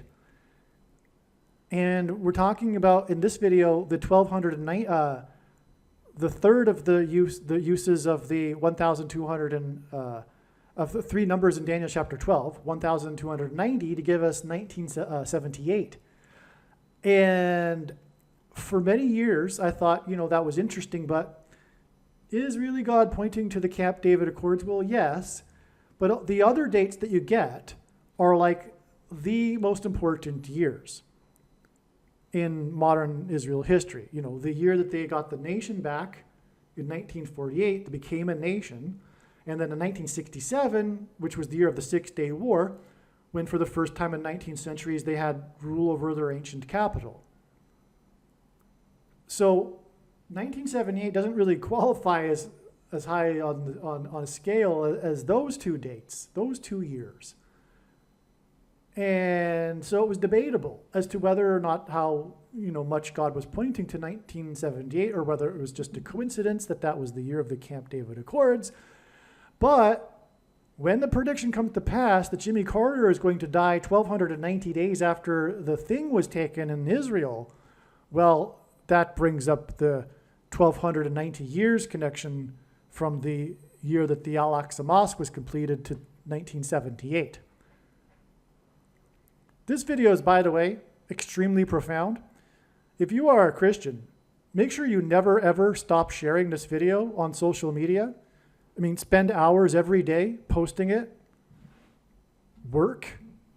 I know because of the Nicolaitan doctrine, most quote-unquote Christians have somewhat of a phobia regarding the necessity of works. But Jesus hates this doctrine, and this is a bag of gold. And Jesus warned to Christians that don't do anything with their bags of gold, that they would be banished to hell. So, and our bags of gold, by the way, are representative of our opportunities and abilities. This is a bag of gold. Nothing compares to this video and the prediction of Jimmy Carter's death, and having now explained 4 dates in the Bible that prove the Bible, 4 years in the Bible, and disprove things like Jehovah's Witness, even, and replacement theology and Catholicism, because they don't believe in any of this stuff either. Okay, so now the thing is that there's one last number of days in Daniel chapter 12, which is the last verse of the last chapter of the book of Daniel. And that's a period of 1,335 days. And it says, "Blessed is he who waits for and arrives at the 1,335 days." It's speaking about the resurrection rapture. And now we have the fulfillment of it. Now we know what the 1,335 days is beginning from. It's the date on which the first thing, the abomination, was taken in Israel. And when we add 1,335 days to that date, December 19th, 2020, we get August 15th. Now, I believe that the rapture will occur in the AM on the 15th and on the 14th in the US.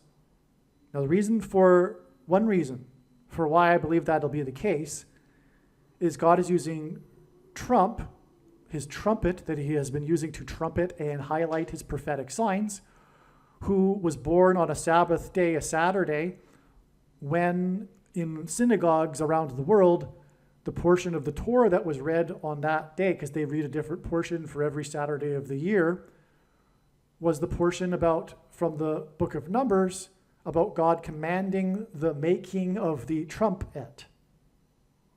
And that was the day that Trump was made. It was exactly 23 months before Israel was reborn. The Antichrist is Numbers 23. 2 divided by 3 is 0.666. The basketball president wore jersey 23 in high school. And anyway, Paul, the apostle, used the phrase, the last trump, in reference to the resurrection rapture. President Trump was born on the 14th of the month in June in 1946. This will be 78 years and 2 months exactly to August 14th. All right, 2024, the day of the rapture in the US time zone. And 78 years and 2 months hints at the 782nd word in Strong's Greek Concordance, which is the word that means to greet. Okay, it means to greet. And this is because God's people will be greeting the Lord in the air at this second coming event. And then will forever be with the Lord. It'll be a massive greeting. The rapture and resurrection. And so that's why the significance of greet. in terms of the rapture and why it would come from Trump and his birth date. Now, speaking of greeting in the air, in God's signs, Jupiter is symbolic of Christ, the king planet. But it is also symbolic of the body of Christ. Now, it has been known since 2017 that August 14th and 13th, actually, and I'll explain why the 13th. Well, I'll mention it already. It's the 9th of Av in the Hebrew calendar, which was the day that the Second Temple was destroyed, as I was explaining. But the Second Temple, as it says in history, in historic texts, burned into the 10th of Av as well. And so the 9th of Av is the 13th, the predicted date of the solar flare, which will hit later, I believe, late on the 14th and early on the 15th, depending on what time zone you are in. And anyway, the reason this sign in the night sky, in Genesis 1:14, God said that the lights in the sky are for prophetic signs. This sign in the night sky has been known to be the Revelation 15 sign since 2017. Since 2017, it was known that this would be the fulfillment in the night sky of what is described in the first verse of Revelation chapter 15, which speaks of a sign in heaven. There is another sign in the night sky that's described in Revelation chapter 12 that was fulfilled on September 23rd, 2017.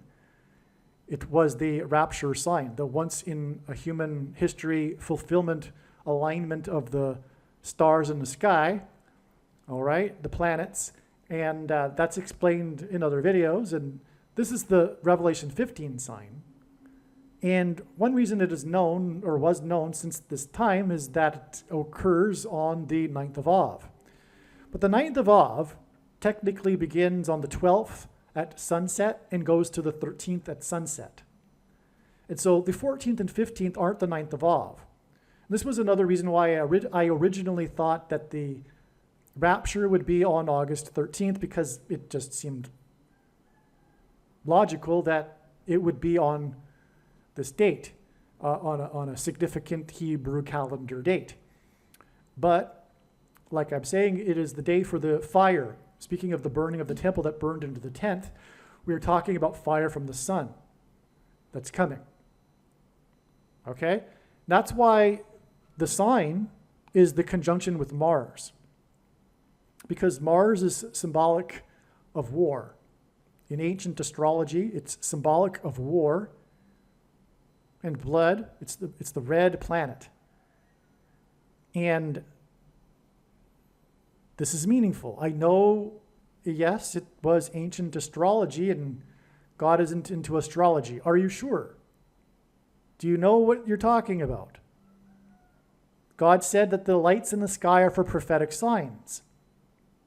They symbolize things, and why can't God use the symbolism of the ancients to portray what he wants to in the night sky, especially the ancient Jews? Because the ancient Jews definitely observed the night sky. In fact, the wise men that were able to recognize the Star of Bethlehem while everyone else didn't know what they were talking about, as described in Matthew chapter 2, is because they were students of studying God's signs in the night sky through the symbolism contained in the night sky. And part of that, a big part of the star, what was the Star of Bethlehem, which we now know what it was Jupiter, being symbolic of the king planet, and it's retrograde around Regulus, the king star in the king constellation, Leo. Well, anyway, here we have Jupiter conjoining with, and also part of the Star of Bethlehem was its conjunction, the closest, brightest conjunction ever in history of it with Venus, which in the Bible, Jesus said represents him. Are you sure God doesn't use astrology? Okay, is this even astrology, or is it watching for the Lord's signs in the night sky? So this conjunction between Jupiter and Mars is this sign, but what makes it the sign is that it occurs exactly in the middle of the two horns of the constellation Taurus. And in ancient astrology, Taurus was symbolic of the coming judge. And Jesus is returning not as a nice guy, but as the judge. That's why and he's coming to make war with the sword of his mouth, as I mentioned earlier. He's coming to make war on the unrighteous. He is the coming judge.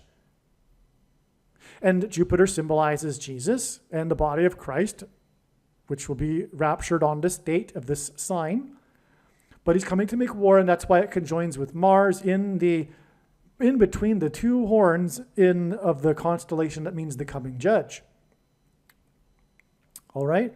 Now, if we look at it, the date, so here's the date, right? Arguably, the 13th is also a close conjoining with it, right?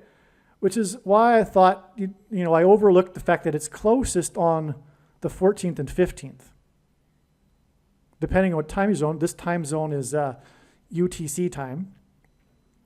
But on the 13th, too, we have something interesting. It's in between part of the constellation Taurus, which is the Pleiades grouping of stars, which is symbolic of the seven churches, which is what makes this the Revelation 15 sign. Because in Revelation 15, the sign in the heavens is, as it says, I'll just read it in a second here. It says, it speaks of the seven angels. Well, how is that going to be depicted in the night sky? Well, this is how. The Pleiades grouping, if you will, I forget what you would term it. It's not a constellation, but anyway, it's made up of seven, which mirror the geographical disbursement of the seven churches in Asia Minor, as I'll show right now. Okay, so here we can see the Pleiades grouping of well, they aren't even stars. They're actually, I think they're galaxies. I could be wrong. But it's the Pleiades grouping. And no, maybe I'm wrong. Maybe I should look this up. I apologize.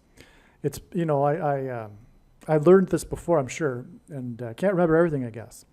Well, anyway, as you can see, there is a symmetry between the geographic locations of the 12 churches. So for those that don't know, the first chapters of the book of Revelation, Jesus writes letters and grades the seven churches of Asia Minor. The only church of the seven that he said didn't have anything against them and would be spared the hour of tribulation, in other words, raptured, was the Church of Philadelphia, which is a serious warning for quote-unquote Christians.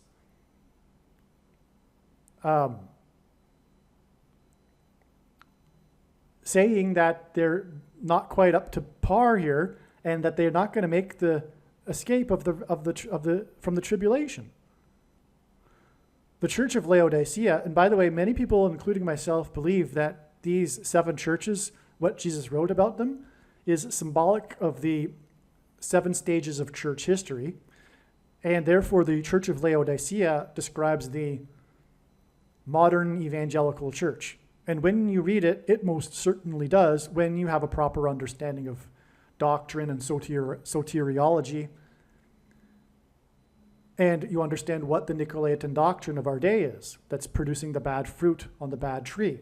That is the modern evangelical church. The Church of Laodicea, that thinks that it is in need of nothing, does not fear the Lord, really, which is what the Lord is looking for, really, and thinks it is in need of nothing, but does not realize, as Jesus said, blind, pitiable, naked, poor, and such that Jesus wants to vomit out of them out of his mouth.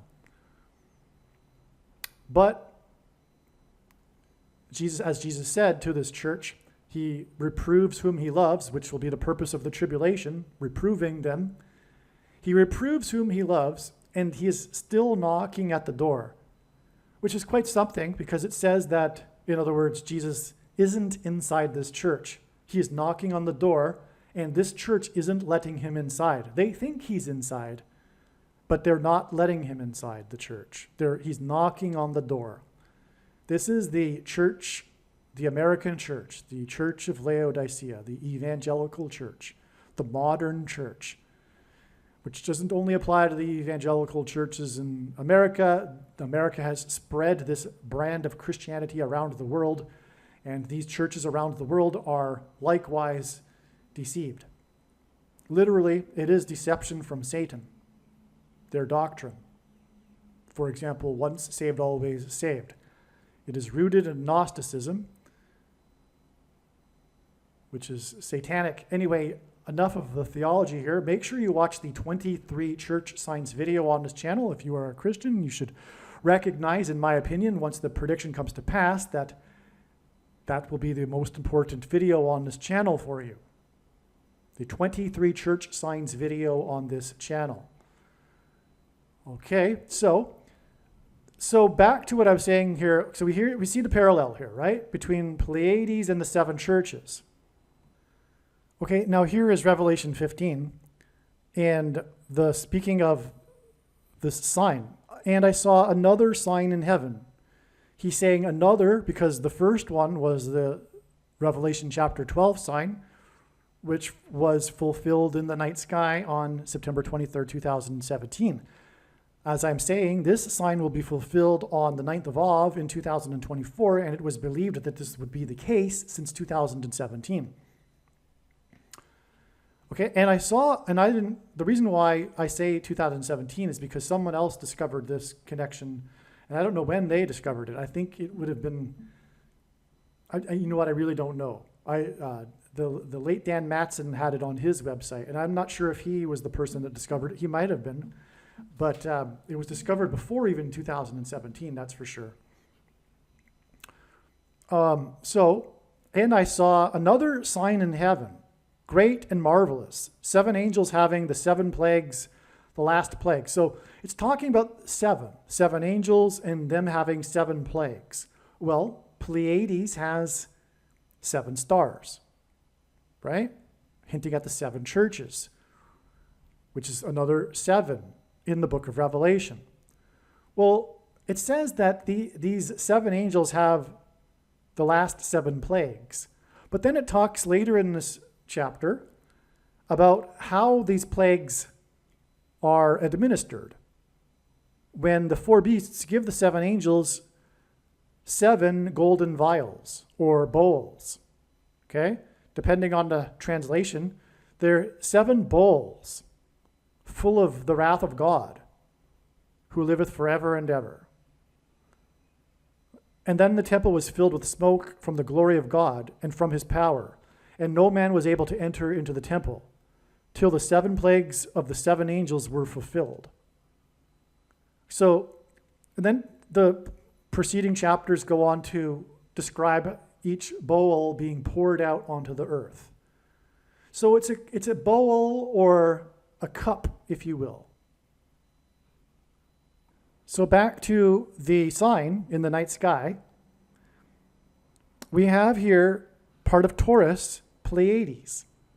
Taurus is this sign, this big sign that's described in Revelation 15, as I'm saying. This gives us the 7s that were mentioned that I just talked about, but they were cups, bowls. Well, if you look at it, it's quite clear, in my opinion, that this is a cup with a little handle on it. So if it's a bowl, doesn't mean there can't be a little handle on the bowl that's used to pour it out. Because it's the angels that are administering it. These angels have hands, and they would be pouring them out. So how does the angel pour it out? Well, I believe it's because it's like a cup. This is symbolic of this. All right? And this is the beginning of judgment. Now, this will occur at the beginning of judgment, but the thing is, a lot of people that are interested in prophecy make the mistake, a very big mistake, of interpreting the events in the book of Revelation in chronological order. There's no such thing as the chronological order that people claim there is. These 7 trumpets and 7 seals and the 7 bowls, they overlap. It's all allegory. It's all symbolism. I respect Chuck Missler, but the one thing he missed a lot. He was not as wise regarding prophecy as it might have seemed. He missed a lot, and one of the big mistakes is, he said the more he studied the more he studied Bible prophecy, the more literally he takes it. But the opposite should be the case when it comes to the book of Revelation. It's about learning what God is communicating through his symbolism. Well, anyway, they're all overlapping, and so we have here at what will be something like the beginning, because the solar flare, I believe, is the first trumpet as well at the same time. But it's occurring, as we can now see, with the first beginning of the bowl judgments as well. So they all overlap, right? And it's just a way for God. It's a method for God to tell what is happening through prophetic language. It's not meant to be taken literally, and not literally in terms of timing either. And speaking of not to be taken literally, neither is the 1,260 days or the 70th seven in Daniel chapter 9. The 70th seven began, there were a number of symbolic beginnings to the final 7 years in 2017, including the inauguration of Trump when he was 70 years, 7 months, and 7 days old, 77 days before he launched 50 missiles into Syria, and 59 is the 7th super prime number. And his inauguration was 73 days, which hints at 3 sets of 7, after he was elected by 77 electoral votes, which was exactly 73 weeks after he first symbolically descended the escalator in his Trump Tower, which was exactly 188 months after the 7.0 earthquake in Joshua Tree, California, because the Israelites, led by Joshua before the walls of security collapsed, blew trumpets, and Trump's presidency was synonymous with his border wall of security, which, by the way, the walls of security in Jericho collapsed due to an earthquake, hence the 7.0 earthquake in Joshua Tree, California. Okay, anyway. So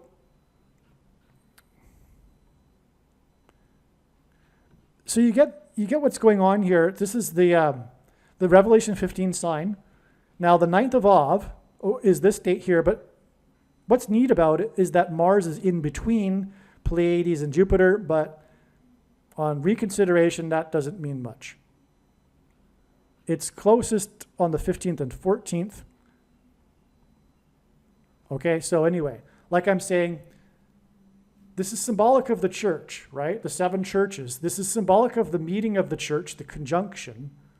Because, for example, Jupiter-Venus conjunctions, the prophetic ones, have been symbolic of the rapture, the resurrection rapture. Well, anyway, I don't want to get too much off track here. But again, Jupiter symbolizes the king planet. It's the it's the largest planet, but it's also got what astronomers call the giant red spot. That's literally its name. And it's got stripes because it hints at Isaiah chapter 53, and by his stripes we are healed. And Jesus was flogged, and also the spear was stuck in him, and out of which poured blood and water. And that's why the giant red spot on Jupiter.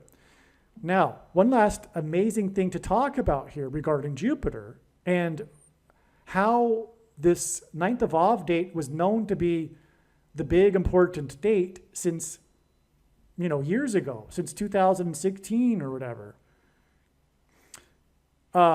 This 9th of Av will be the 30th anniversary of the day of the 9th of Av in 1994, when Comet Schumacher-Levy 9, that's its name, comet Schumacher-Levy, the two men that discovered the comet, 9. It has a number 9 in its title. And that's because it pummeled Jupiter on the 9th of Av. It was the biggest explosion ever witnessed in our solar system. Prior to it was not known how big of an event visually, how big of a spectacle it would be, and it overwhelmed even the most non-conservative estimates. It was a big thing. It sent off big explosion, easily seen in the telescopes, right? Well, okay, so this was the 9th of Av. I forget the exact date in 1994, but it's not actually relevant. What's relevant is that it was the 9th of Av. Because again, of what I explained earlier about the significance of the 9th of Av and these calamities occurring for the Jews on the 9th of Av, which is why the sun will explode on the 9th of Av, which will send a coronal mass ejection, which won't arrive for a couple of days. And when it arrives, it'll be the beginning of destruction. The first trumpet in Revelation chapter 8, for example, and the resurrection rapture after the power grid is knocked out, which may imply that those that will be raptured will not be so much noticed, which makes sense to me. This is the first fruits rapture. The bigger rapture will be on September 5th. And then the second coming of Lord Jesus Christ will be on October 12th, the Day of Atonement in 2024. And this has been known since 2016 as well. That the second coming would be in 2024 has been known since then with 100% certainty since then. And along the way, God has repeatedly confirmed this over and over. You have no idea how many times, countless times, God has confirmed this through his big picture of patterns, connections, and signs, which is only being explained on this channel.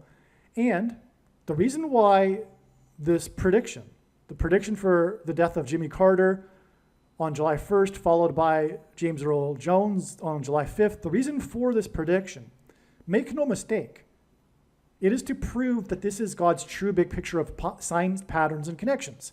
I know far better than you the reason why that God has provided this prediction and given me a voice through this prediction, is to tell you about his big picture of signs. And the center of this web, in other words, the predictions would not be possible without the center of the web, is the Day of Atonement in 2024, the date of the second coming. So case closed when the prediction comes to pass. No more debate. There is no 70th 7. It already began symbolically in 2017, like I was saying. All right? So,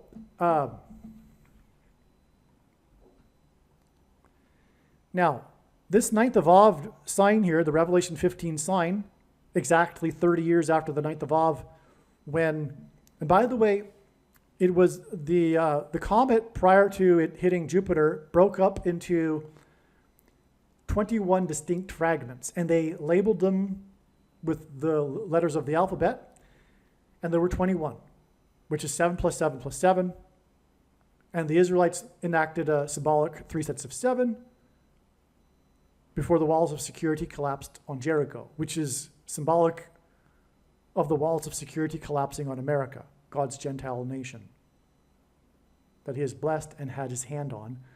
One of only 2 nations in the history of the world that were founded on a relationship with God and founded on the Bible, Israel and America. Okay, so 30 years, because in the Bible, 30 years is symbolic of a king. And so it was known, since 2016, that the 30th anniversary of the king planet getting pummeled by the comet Schumacher-Levy 9 on the 9th of Av would be a 30-year countdown to the final 2 months before the second coming of the King of Kings. That's why the 30 years, which symbolizes a king, that's why the 30 years from the king planet getting hit by comet Schumacher-Levy 9 on the 9th of Av. And again, the 9th of Av is about how God pointing to the first and second temple's destructions in order to communicate to the Jews why they are being chased around the world on the 9th of Av for rejecting him, God, who was Jesus, is Jesus. Okay. And so, okay, anyway, so this 9th of Av won't only be the 30th anniversary of the planet Jupiter being pummeled by the comet. It will also be the exact 110th anniversary of another prophetic sign in the night sky. Well, it was an eclipse, so I guess that would be the daytime sky. This was the eclipse that began World War I. This eclipse occurred at the beginning of World War I, and this is known as the World War I eclipse. Even at the time, it made the headlines talk about how it could be a sign from God because of the momentous event of World War I. How could this eclipse go over Europe at this beginning of World War I? But not only that, though, the location where it peaked, the greatest maximum of the eclipse, was right over this place in Tannenbaum, a place named Tannenbaum, if I'm saying it correctly, which is in today Poland, but at the time was part of the Prussian Empire. This is the location of the battle that was the only battle in all of the war, which lasted years, that had any consequence on the outcome of the war. Had the Germans, for example, fared a little better or a little worse, the war and the outcome would have been vastly different. This was the only battle that had any consequence. All the other battles were just trench warfare. Nothing really happened, right? There was no consequence in terms of the outcome of the war, except for this one place, which is where the eclipse went over. But the eclipse also traversed over all four of the empires that came to an end as the result of World War I. The Prussian Empire, the Austro-Hungarian Empire, the Ottoman Turk Empire, and the Russian Empire. Okay, so these empires met their doom as a result of World War I, and this is where the eclipse went over.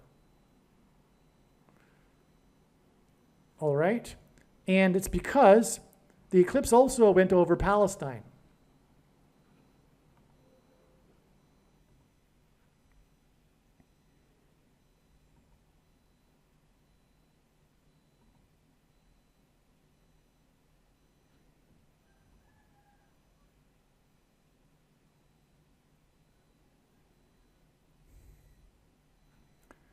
No, I'm sorry, it didn't go over Palestine. It went over the Middle East. It went over the Ottoman Turk Empire, which as a result lost the territory of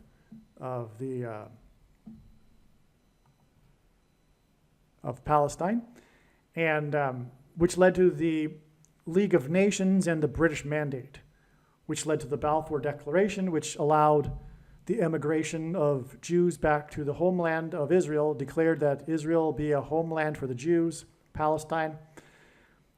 And that was the beginning of the restoration. It wasn't really the very, very beginning, which actually was in 1867. That's another story, though. And anyway, so you have the collapse of the Ottoman Turk Empire as a result of this World War I, which was pointed to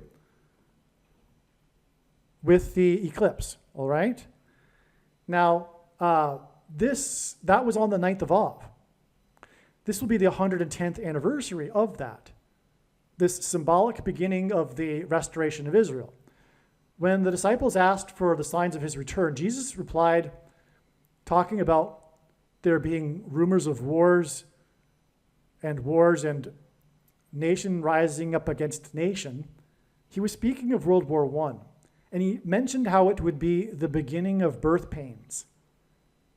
When a child is born, prior to it, there are these contractions and these birth pains that gradually become more and more frequent and more intense.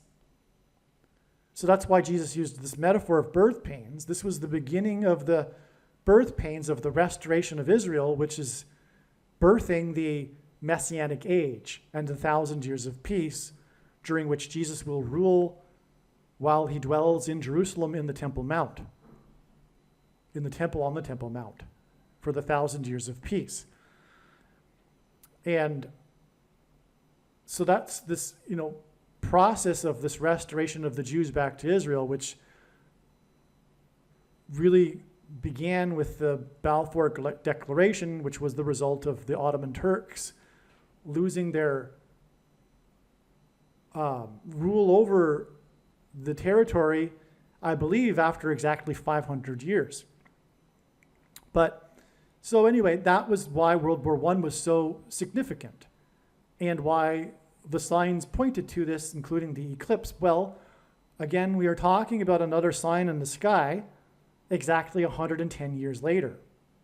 Now, 110 is a very important number in God's signs, because the Israelites crossed into the promised land on the 10th day of the first month, the date 110, which hints at 110. Jesus' triumphal entry into Jerusalem, when he officially arrived as the King of the Jews, was also on the 10th day of the first month, Nisan 10, which again hints at 110. All right, and by the way, this is the reason why the Twin Towers, the World Trade Center towers, were 110 stories high, and why there were two of them. 110 stories high is symbolic of the second triumphal entry, if you will, the second coming. And also, Joshua died in the Bible at the age of 110 after he led the Israelites into the promised land on the date 110. And Joseph, who was also a type for Jesus, also died at the age of 110. Okay, so the number 110, in other words, is symbolic of Jesus. And that's why this 9th of Av is exactly 30 years after the King planet was pummeled by the comet Schumacher-Levy 9 on the 9th of Av, and why this 9th of Av is exactly 110 years after the beginning of the birth pains. Now, in God's signs, he pairs certain numbers together to confirm his signs, patterns, and connections. And this is how God's true big picture of signs, patterns, and connections works, which is only being explained on this channel. It works on the principle of second and third and multiple witnesses that confirm a matter, as the Bible says is required. And this is what makes what is being explained on this channel true and not a product of one's imagination, and different and unique than everything else on the internet that claims to be an analysis of God's prophetic signs. And one simple way in which you would provide a second witness for us, if we think about it, is through pairing certain numbers together, such as 9 and 110. And I know this because I've been studying his big picture of signs from morning until night for more than full-time hours for more than 6 years. But 9 and 10 because the number 9 is the most important number in God's signs, as from the Bible it symbolizes God's judgment. And Jesus is coming to return as the judge, and we're talking about this sign on the 9th of Av in the constellation that in ancient astrology was symbolic of the coming judge. It's the conjunction with Mars which further confirms this. And so 9 and 110 are paired together too, which is why the 110 stories on 9/11 collapsed and engendered an earthquake that cracked the foundation of Federal Hall, where George Washington was first inaugurated, the symbolic beginning of the nation, on Wall Street.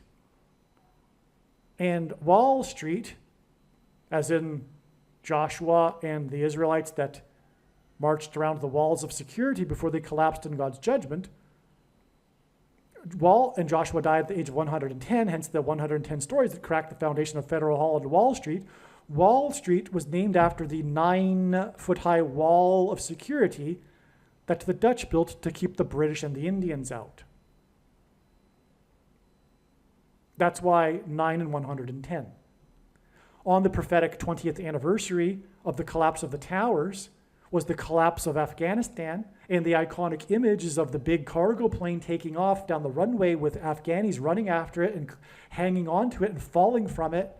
But if you look at that image again, you'll see a big number on the side of it. Its serial number. It's 1109, which is a pairing of 110 and 9. Which is why it was the 20th anniversary that Afghanistan suddenly collapsed. It pointed to 9/11 and the collapse of the 110 stories that cracked the foundation on Wall Street, named after the 9-foot-high wall of security. Furthermore, the Israelites blew trumpets, and they were led by Joshua, who died at the age of 110, and they went into the promised land at the date 110. And they blew trumpets in one long last trump before the walls collapsed in God's judgment. And on 9/11, God's trumpet, called into Channel 9 News and mentioned how his tower on Wall Street had become the tallest tower in Lower Manhattan.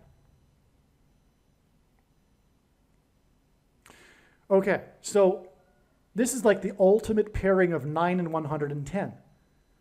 This 110th anniversary on the 9th of Av, of the beginning of the birth pains, which in other words symbolizes the end of the birth pains and the second coming of Lord Jesus Christ. All right, now I think we have just one more thing to talk about here, which is also amazing. But we have a prophecy in Revelation chapter 17 that speaks of 7 kings and an 8th king. And it says that this 8th king was, is not, and will be again. And when he comes again, or when it becomes again, people will marvel at it. Now, the primary fulfillment of this, the 7th king is Pope Francis, and the 8th king, which is described as being a beast that was, is not, and will be again, is a revived Roman Empire, a conglomeration of the Western nations with Rome as its seat of power. Rome was stripped of its temporal powers by Napoleon, and so it was, and then is not, and will be again, when Rome becomes politically powerful again, with the rise of the apostate Pope Francis. That's described in 2 Thessalonians chapter 2. Okay, so that's the primary fulfillment of it. I won't get into any more details. I've already done it, in fact, in another Jimmy Carter video. But there's a secondary sub-level, a different level, simply a symbolic, because God is very creative and he can do whatever he wants with his signs, and he can have multiple layers.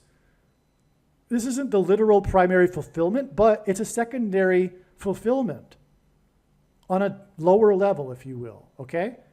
So just take it for what you will, but it is true, which is that Jimmy Carter is symbolic of the first of the 7 kings, which is why he was inaugurated in 1977.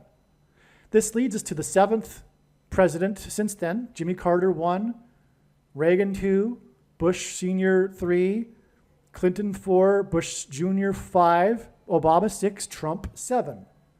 And Trump was inaugurated, Carter was inaugurated in 77, and Trump, the 7th of these kings, was inaugurated at the age of 70 years old. 70 years, 7 months, and 7 days old, 77 days before he launched 59 missiles into Syria, and 59 is the 7th super prime number, and his inauguration was 73 days after he won by 77 electoral votes, and I just went into that. So it's in other words a confirmation that Trump is the seventh king here, symbolically. Okay, just symbolically. And the reason for this symbolic secondary sub-level fulfillment, if you will, is simply to point out how Obama, the eighth king, was, is not, and will be again. He was the president, isn't the president, and will be the president again. And that has been what Trump has been trumpeting essentially all along in terms of God's signs. He's been trumpeting the end times and the Antichrist. How did Trump become popular? What coincided with Trump's rise politically in the first place? It was calling out Obama for not being born in America and for demanding his birth certificate. Trump was trumpeting the unconstitutional president and Antichrist,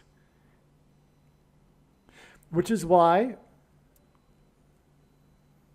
Obama becomes the eighth. Now, okay, Biden is, the so-called president, but he isn't. He's just a puppet. He's just a figure person, and everyone knows that now. But I've known that even before he was elected, that he would step down because of his age and make his old pal Obama the president again. I knew that even before the 2020 referendum. Okay, and because of God's signs, and I knew this would be how Obama would become the president again, through being appointed instead of elected, thus overcoming the 22nd Amendment, which restricts someone from being elected more than twice. Now, will the Supreme Court go for that? I don't know. Sometimes I wonder about a few of the so-called conservative justices, but what I also think is going to happen is that the reason for the propaganda about the Supreme Court from the wicked, evil, satanic political cult of the left and the satanic left mainstream media, why they have been putting out propaganda on the Supreme Court is because I do believe they intend to stack the court, just like Roosevelt did, the 32nd president, which is why the name Obama equals 32 in simple English gematria. And 32 is 4 times 8, which hints at the 48th president, which is what Obama will be after Michelle becomes the 47th president. And also, Roosevelt was the only president who served more than 2 terms, just like Obama will. And so Roosevelt stacked the court in order to push through all of his New Deal agenda, which made him pretty much a socialist dictator. No one wants to call him that because he was the hero of World War II. But he was no friend of democracy. And Republicans hated him at the time for good reason. And so anyway, so what I'm saying is that what's very interesting is this secondary layer of this prophecy. And it points to the 7th king, Trump-et, God's trumpet, President Trump, who was the 45th president. And this is why this 9th of Av, well, it's not the 9th of Av.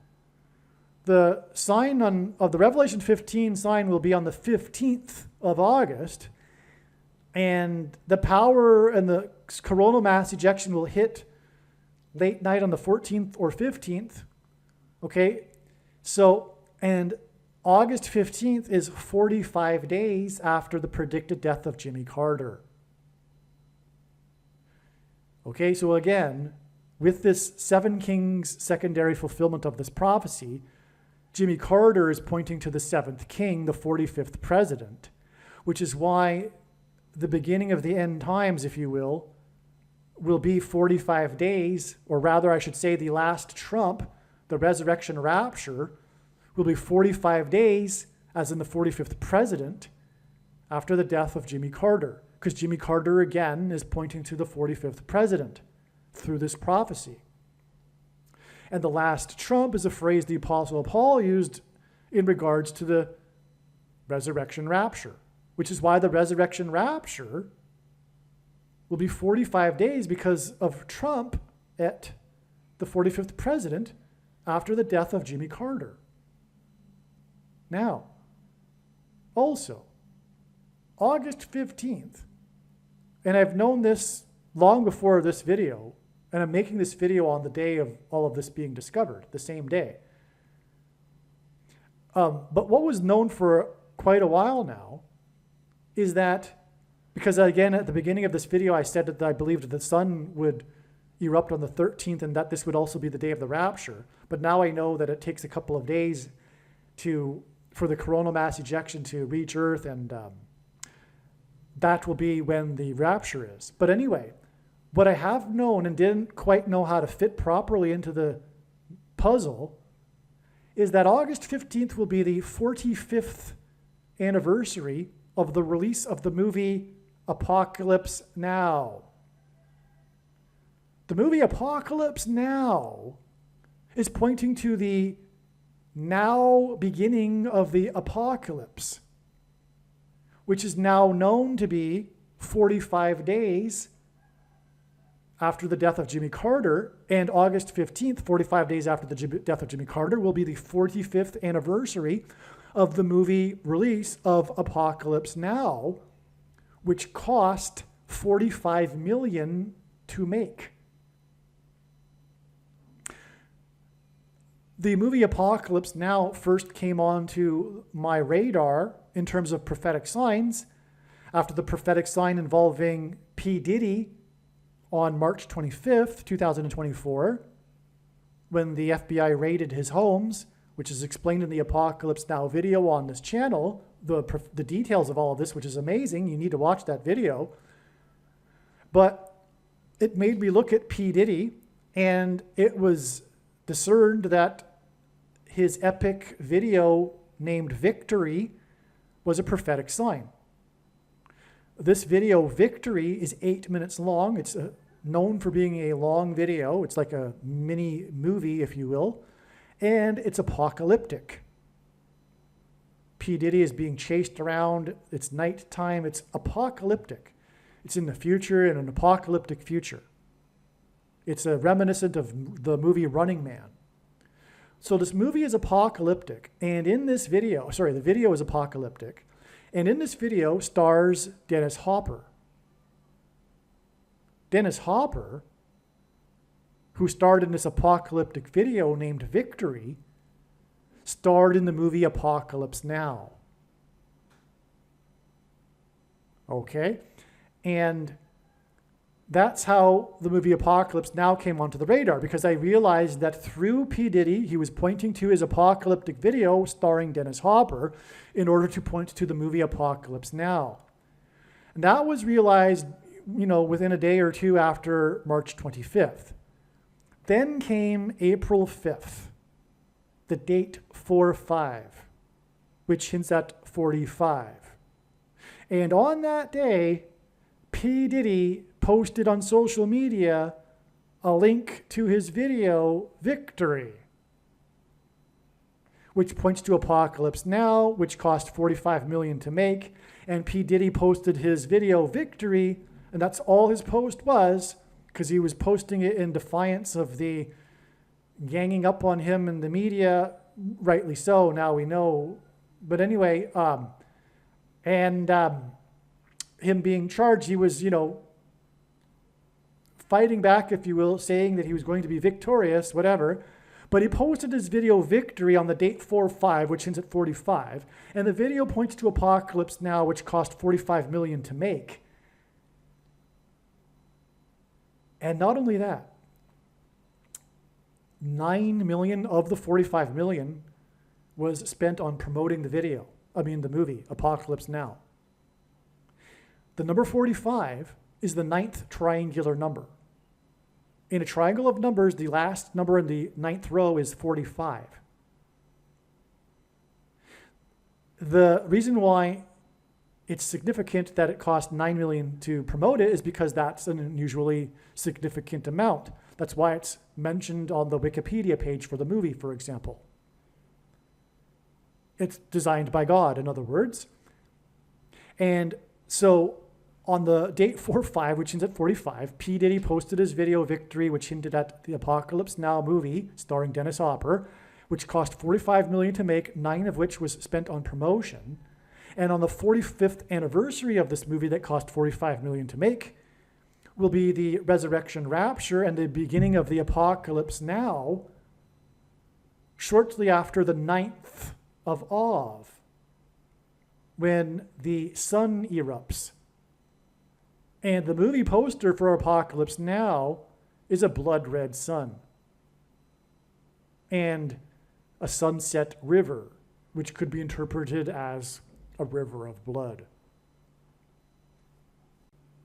To close here, I just want to make sure that I said it. Maybe I forgot. I think I might have explained this, but we were talking about Daniel chapter 12 and these numbers of days until the end. We have a 1,290 days period until the end and a 1,335 days period until the end. When we add the 1,290 days to the day that the abomination was first taken in Israel, December 19th, 2020, we get July 1st, the date of the predicted death of Jimmy Carter, as was explained. When we add 1,335 days to the abomination first being taken in Israel, we get August 15th. The date of the resurrection rapture and the beginning of the Apocalypse Now. Again, the last verse of the last chapter of the book of Daniel is, "Blessed is he who waits and arrives at the 1,335 days." It's speaking about the resurrection rapture. And again, we've confirmed the significance of adding the 1,290 days, or will be confirmed when Jimmy Carter dies as predicted on July 1st. Therefore, this is confirming that the resurrection rapture will be 45 days later and 1,335 days after the abomination was first taken in Israel. All right, there is actually one more thing that I need to add that's very, very important, actually. I alluded to, or I started to get into this, but then reconsidered, but I've reconsidered again and remembered that this is very important and is relevant. Because just last night, so this information that's in this video, this 1,290 days connection, which by the way, I owe credit to Steve Fletcher 222 YouTube channel, and him and the people that he's collaborating with that have pointed out this 1,290 days connection. They don't know that Jimmy Carter is going to die on July 1st. They're expecting something though. And so the thing is that last night, just last night, I was inspired to look up Laura Branigan, the singer from the 1980s whose hit song was Gloria, a very prophetic, important song that God used in his prophetic signs in 2019 with the St. Louis Blues and their Stanley Cup run, and how they used this song in their locker rooms, and it became the anthem after their wins, became the anthem of St. Louis during this period, Gloria. There's so much to say about that. I could talk to you about an hour about the St. Louis Blues sign or more. It's very, very important, but that's already been explained in the hockey heart attack video. If you are able to find it, I highly, highly recommend going and searching for that video. But anyway, so Laura Branigan came to mind, and I looked, and I had earlier learned that her other hit song, Self-Control, was important.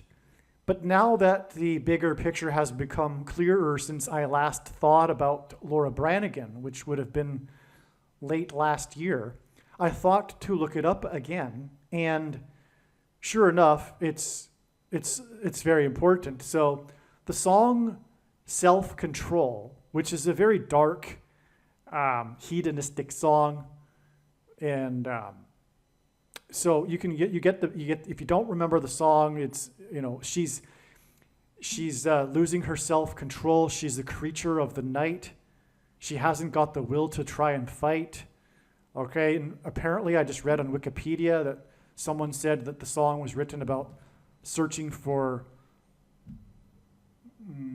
Anyway, never mind.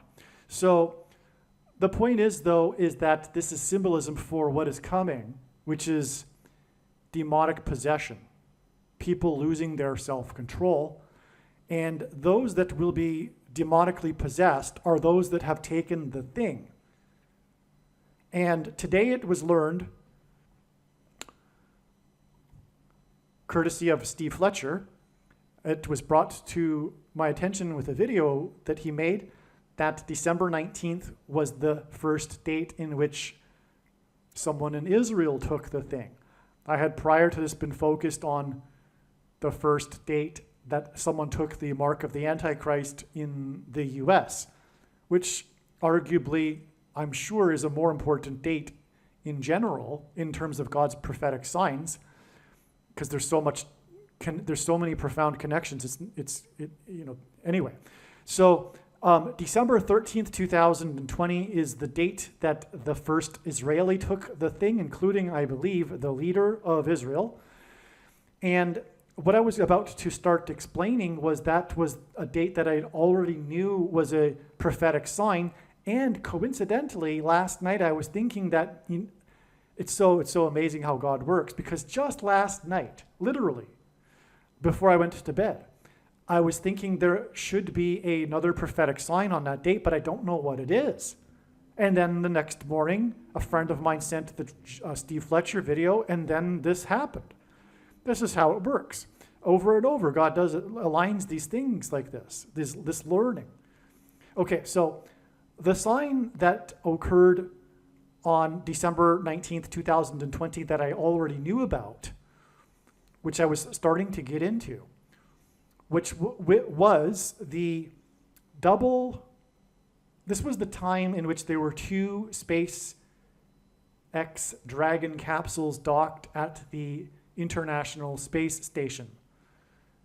That was news. It was news at the time. This was still 2020, so it wasn't like an everyday thing that a SpaceX Dragon capsule had docked at the space station.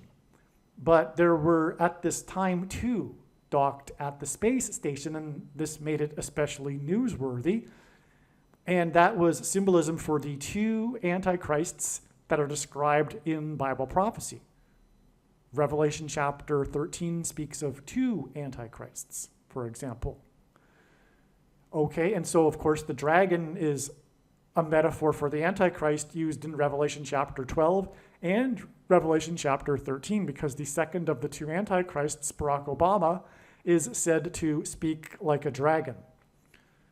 All right, so we had the two SpaceX, and X, by the way, in SpaceX is symbolic of the mark of the Antichrist. Speaking of which, this was the day that the first Israeli took the mark of the Antichrist, and as I explained earlier, X is symbolism for the mark of the Antichrist, and SpaceX is also symbolism for the mark of the Antichrist, and SpaceX and Elon Musk, in the context of a sign for the mark of the Antichrist, is symbolic of transhumanism, which is what the thing is. Okay, and, well, okay. Changing one's chromosomes, which are symbolized by an X. Okay, but there was more to this. On December 19th specifically, on this precise date, because I believe the SpaceX Dragon capsules were docked together at the space station for more than one day. But December 19th, 2020 specifically was this very interesting sign in which there was this new device, not a device, but it was a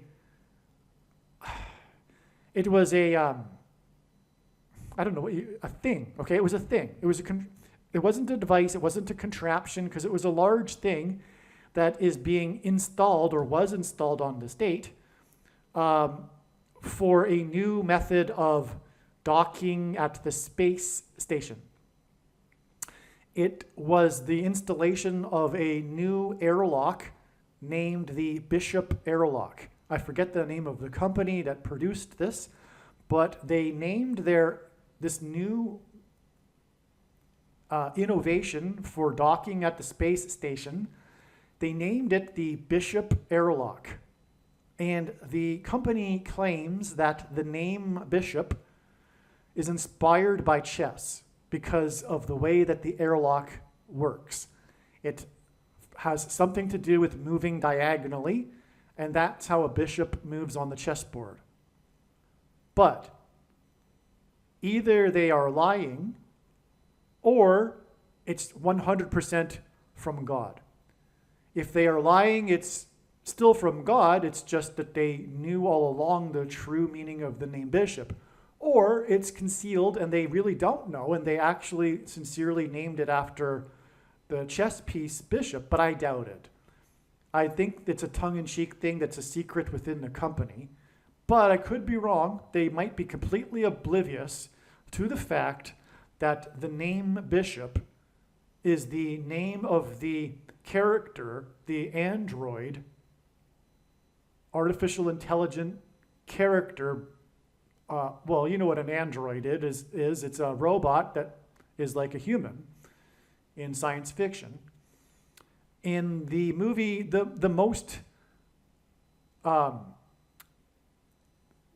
biggest, most important aliens movie of all of history, the movie Aliens. There was Alien, and then the sequel was Aliens, which was far bigger than the original, although the original was a popular movie too. But the movie Aliens, I believe, may have been the biggest movie of the year in terms of sales. I could be wrong about that. I forget. It's not relevant. I mean, it is relevant because God works that way to confirm his signs. This was a historic movie in terms of horror. Well, you know what? Maybe I should just read it a little bit from the Wikipedia page for Aliens. Okay, so Sigourney Weaver was nominated for Best Actress at a time when science fiction genre was generally overlooked for this this category of award.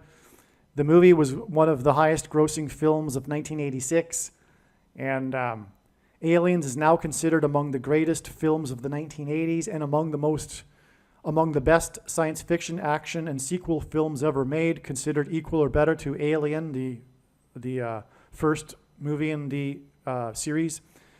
It is credited with expanding the franchise's scope with additions to the series' backstory and factions such as, so anyway, it's a significant movie in American movie history. Now, and it was directed by James Cameron, another man that God is using in his prophetic signs, including his movie The Abyss, which is also about aliens. God has used this, but I have already written the script for another video regarding how his movie The Abyss is prophetic. Also, James Cameron directed Titanic, a very important movie in God's prophetic signs. Okay, so anyway, the point is that the climactic scene of the movie Aliens is when the last alien, the mother of the aliens, because it's in the plot, there is the queen, you could say, of the aliens who's laying the eggs which hatch and later hatch aliens, but she's the queen. So anyway, Sigourney Weaver is having a battle with the queen of the aliens species on the ship in space. And as a last-ditch effort to survive this battle, Sigourney Weaver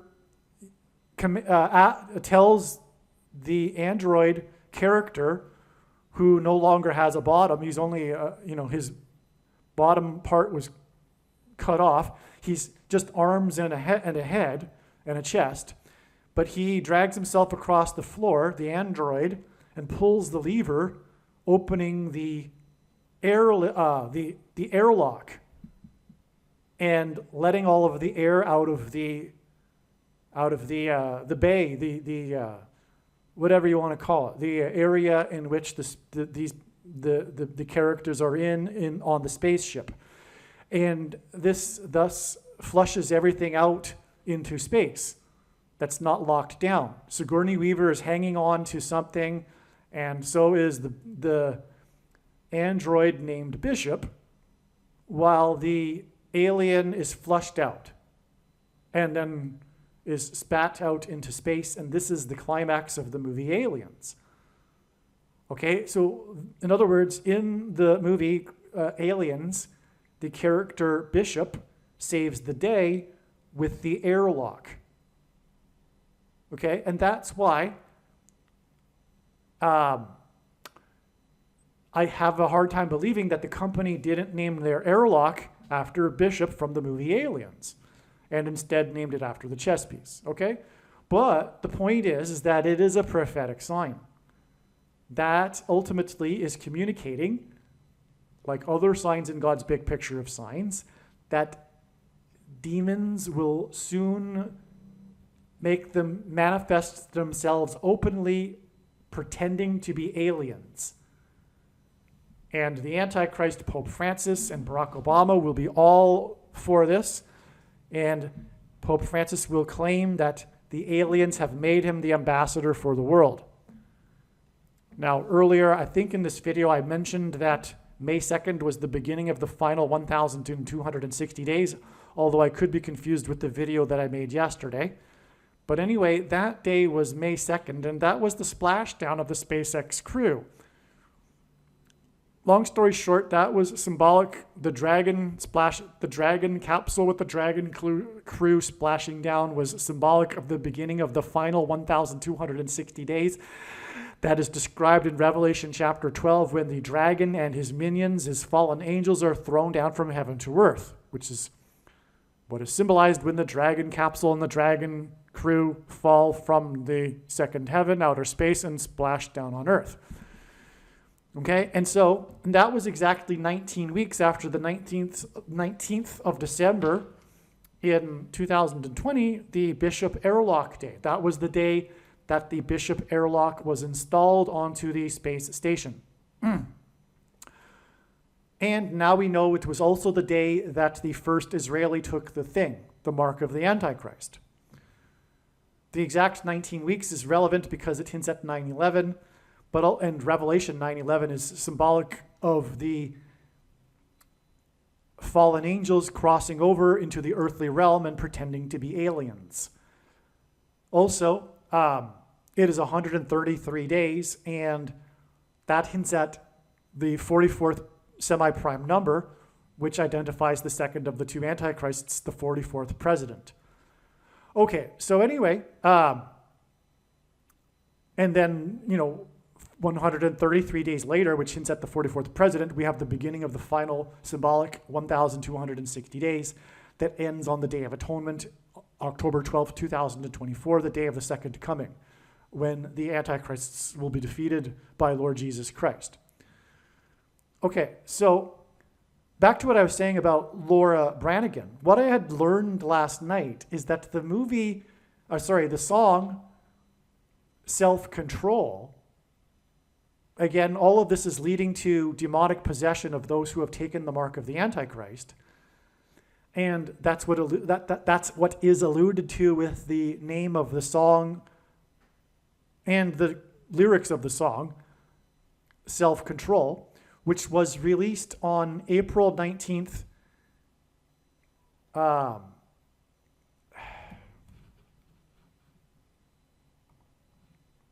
1984.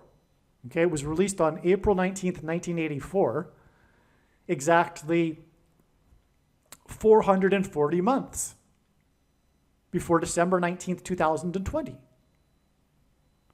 which obviously hints at the number 44 and the 44th president. And then in turn, December 19th, 2020 is followed with 133 days, which hints at the 44th semi-prime number. And that is a second witness to the 440 months connection and vice versa. Okay, well, the thing is that in God's signs, the number 188 is used in the correct context, in the relevant context, for connections, because the 188th word in Strong's Hebrew Concordance is the word woe exclamation mark. It's the word that means woe exclamation mark, used in the Bible in the context of extreme judgment from God. And when the aliens arrive and when the Pope announces that they have made him the ambassador for the world, that will be a massive woe. And 188 weeks exactly after December 19th, 2020 is July 27th, 2020, Aliens Day. Something is going to happen that will be the beginning of this Antichrist period, and something significant related to the fifth trumpet in Revelation chapter 9, when the fallen angels cross over into the earthly realm. Something is going to happen. I don't know what it is. It may even only be something symbolic. And what I mean is that although God is pointing to this date with demonic possession symbolism, such as this song, Self-Control, it doesn't mean that everyone is going to become demonically possessed on this date. Just something to that effect that will ultimately lead to people becoming demonically possessed will happen on July 27th. My guess is that Pope Francis will announce that aliens have arrived. Somehow, that's what I think is going to happen. But, okay. And that date, July 27th, 2024, will be exactly 188 weeks after the Bishop Airlock prophetic sign, on the day that the first thing was taken by an Israeli, and it is the thing that is leading to demonic possession. Even Revelation chapter 9 says that only those of the certain group will be affected by the sting, which is the symbolism for the mark of the Antichrist, the thing that's, thinged into people, right? It's like a stinger. Think about it. It's like a stinger, right? That's why the locusts are stinging and the scorpions are stinging. Or the horses with tails like scorpions that sting in Revelation chapter 9. It's because it's hinting at the mark of the Antichrist. Anyway, and also it says that these people will wish and seek death but won't be able to find it, and that's because they will be demonically possessed. They will be like zombies. They may even want to die, as the prophecy says, but won't be able to. Okay. And that something symbolic to this effect will happen on July 27th, exactly 188 weeks, which is woe, after the Bishop Airlock sign day and the first day of the thing in Israel. The reason why all of this is relevant and why it needed to be brought up in this video too with Jimmy Carter is that, as explained in the other videos, especially the must-watch Jimmy Carter UFO video on this channel, it's the video titled The UFO President, Jimmy Carter. He is the UFO president. He filed an official report with International UFO Bureau in 1973 regarding his UFO sighting. As a supposed Christian, Jimmy Carter should know better, and that there aren't aliens, because that's impossible.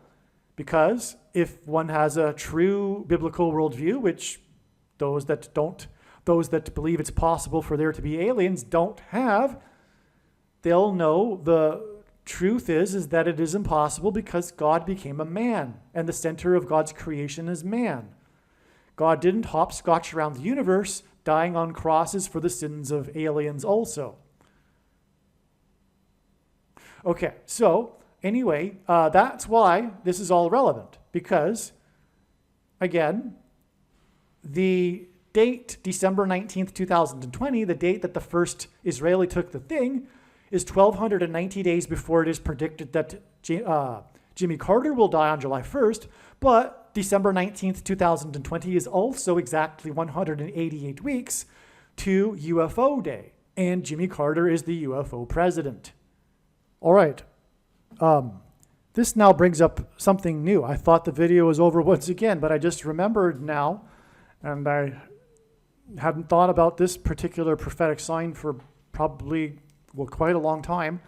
But December 19th, 2020 is exactly 10 years after what is called in pop culture, in sports, in NFL sports culture, the miracle at the New Meadowlands. Okay, it's the miracle at the New Meadowlands because they had just started playing in the New Meadowlands Stadium, the New York Giants football team. Now, giants are symbolic in God's signs of aliens. For one thing, I mentioned earlier how the flood judgment was for the reason that the chromosomes of the human race had been corrupted by the giants. Okay, I mentioned how it had been corrupted, but it was from mixing with the giants, and this is symbolism, or rather the giants are a metaphor for fallen angels. Okay, so as strange as it sounds, I do believe that will also be a part of the end times, people having sex with demons. It already goes on a lot, actually. It does. This isn't a new thing, is what I'm saying. But this will come out more with the masses in the culture soon enough. That said, that's giants, okay? So giants in God's signs are symbolism for the demons that are fallen angels, pretending to be aliens. That's what giants symbolize. The New York Giants, the San Francisco Giants, giants in general, okay? There's other instances of the symbolism of giants other than these two professional sports teams. But the miracle at the New Meadowlands prophetic game and incident involved the Giants, and they lost the game on the final play of the game, which should have ended the game. The punter didn't kick the ball out of bounds, and the Philadelphia Eagles, and there's a big rivalry between Philadelphia Eagles and the New York Giants, which makes part of this story the miracle because of the rivalry, the miracle at the New Meadowlands. Okay, you can go onto Wikipedia, for example, and you can find a page that's miracle at the New Meadowlands. It's a big thing, all right? And so in the final play, I forget the player's name. It's not relevant, but it's player number 10 for the Eagles. He catches the ball, he muffles the ball and scrambles to get it back, retreating back to his 30-yard line in an error, basically. But that error caused the Giants' coverage to get messed up, which allowed this player to circle around and then ultimately run the entire football field for a touchdown at the very end of the game as time expired to win the game. This is why it's the miracle, because they were down by whatever points, and then the touchdown won the game for them. The Eagles, in other words, should have lost this game. That's why it's a miracle. Now, the thing is that Philadelphia is one of the 7 churches that are written to by Jesus in the book of Revelation. The Church of Philadelphia, incidentally, is the only church that said by Jesus that would be spared the hour of tribulation, in other words, raptured. And in the book of Revelation, the number 144 is symbolic of those who will be raptured.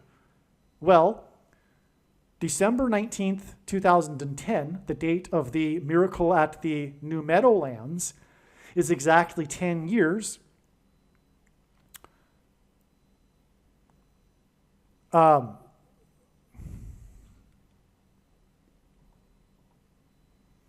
You know what? The number 144 isn't relevant here.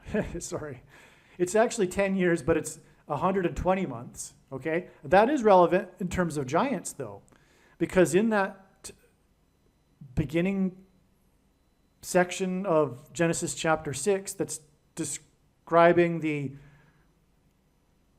giants mingling with humans and corrupting the chromosomes, God says that he will not strive with man forever and will give the man 120 years before the flood.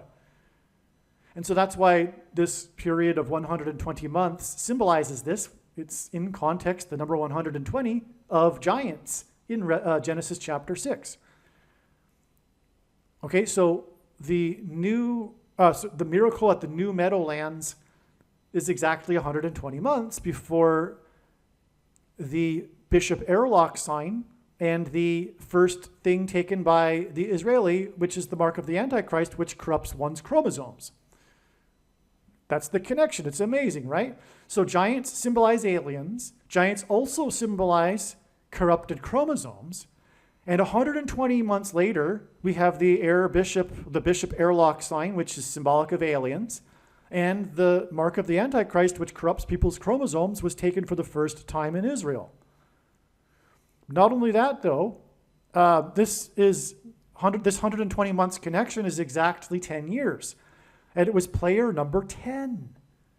The miracle at the New Meadowlands play is a play by player number 10, which confirms as a second witness to this 10 years connection exactly to December 19th, 2020. And I knew about this 10 years connection in December of 2020 at the time of this prophetic sign. But it is only now that it all fits into the bigger picture. Because again, from the December 19th, 2020 Bishop Airlock sign and the mark of the Antichrist sign, it is exactly 188 weeks to Giants' Day. So 120 months, which is 10 years from the Giants game involving number 10 to the Bishop Airlock, and then 188 weeks exactly to Giants' Day, when demons cross over into the earthly realm, the fallen angels, the giants. It's so amazing, okay? And so that's why this had to be included in this video too. Believe me, I know far better than you how the prediction made in this video was derived. And more importantly, I know far better than you why the righteous Christian God of the Bible has given me a voice through this prediction. If you are a quote-unquote Christian or Muslim, this prediction was not learned through a demon. Be warned that blaspheming the Holy Spirit is the unforgivable sin. If you are a New Ager or New Spirituality person, this prediction was not learned through somehow tapping into the supposed universal collective consciousness. If you are a conspiracy theorist, this prediction was not learned through figuring out a supposed code that the Illuminati and Satanists are using. This prediction was learned through the Bible and through watching carefully the Lord's prophetic signs, which Jesus commanded all Christians to do. Besides proving that Jesus Christ is the Lord, the reason why God has given me a voice through this prediction is to prove that the controversial things that I am saying in the videos on this channel are the truth. Therefore, a wise person will want to watch all of the videos on this channel. Aliens and UFOs are demons masquerading as aliens and UFOs. Most people's spiritual experiences are demonic deception, especially if they are not a true follower of Christ.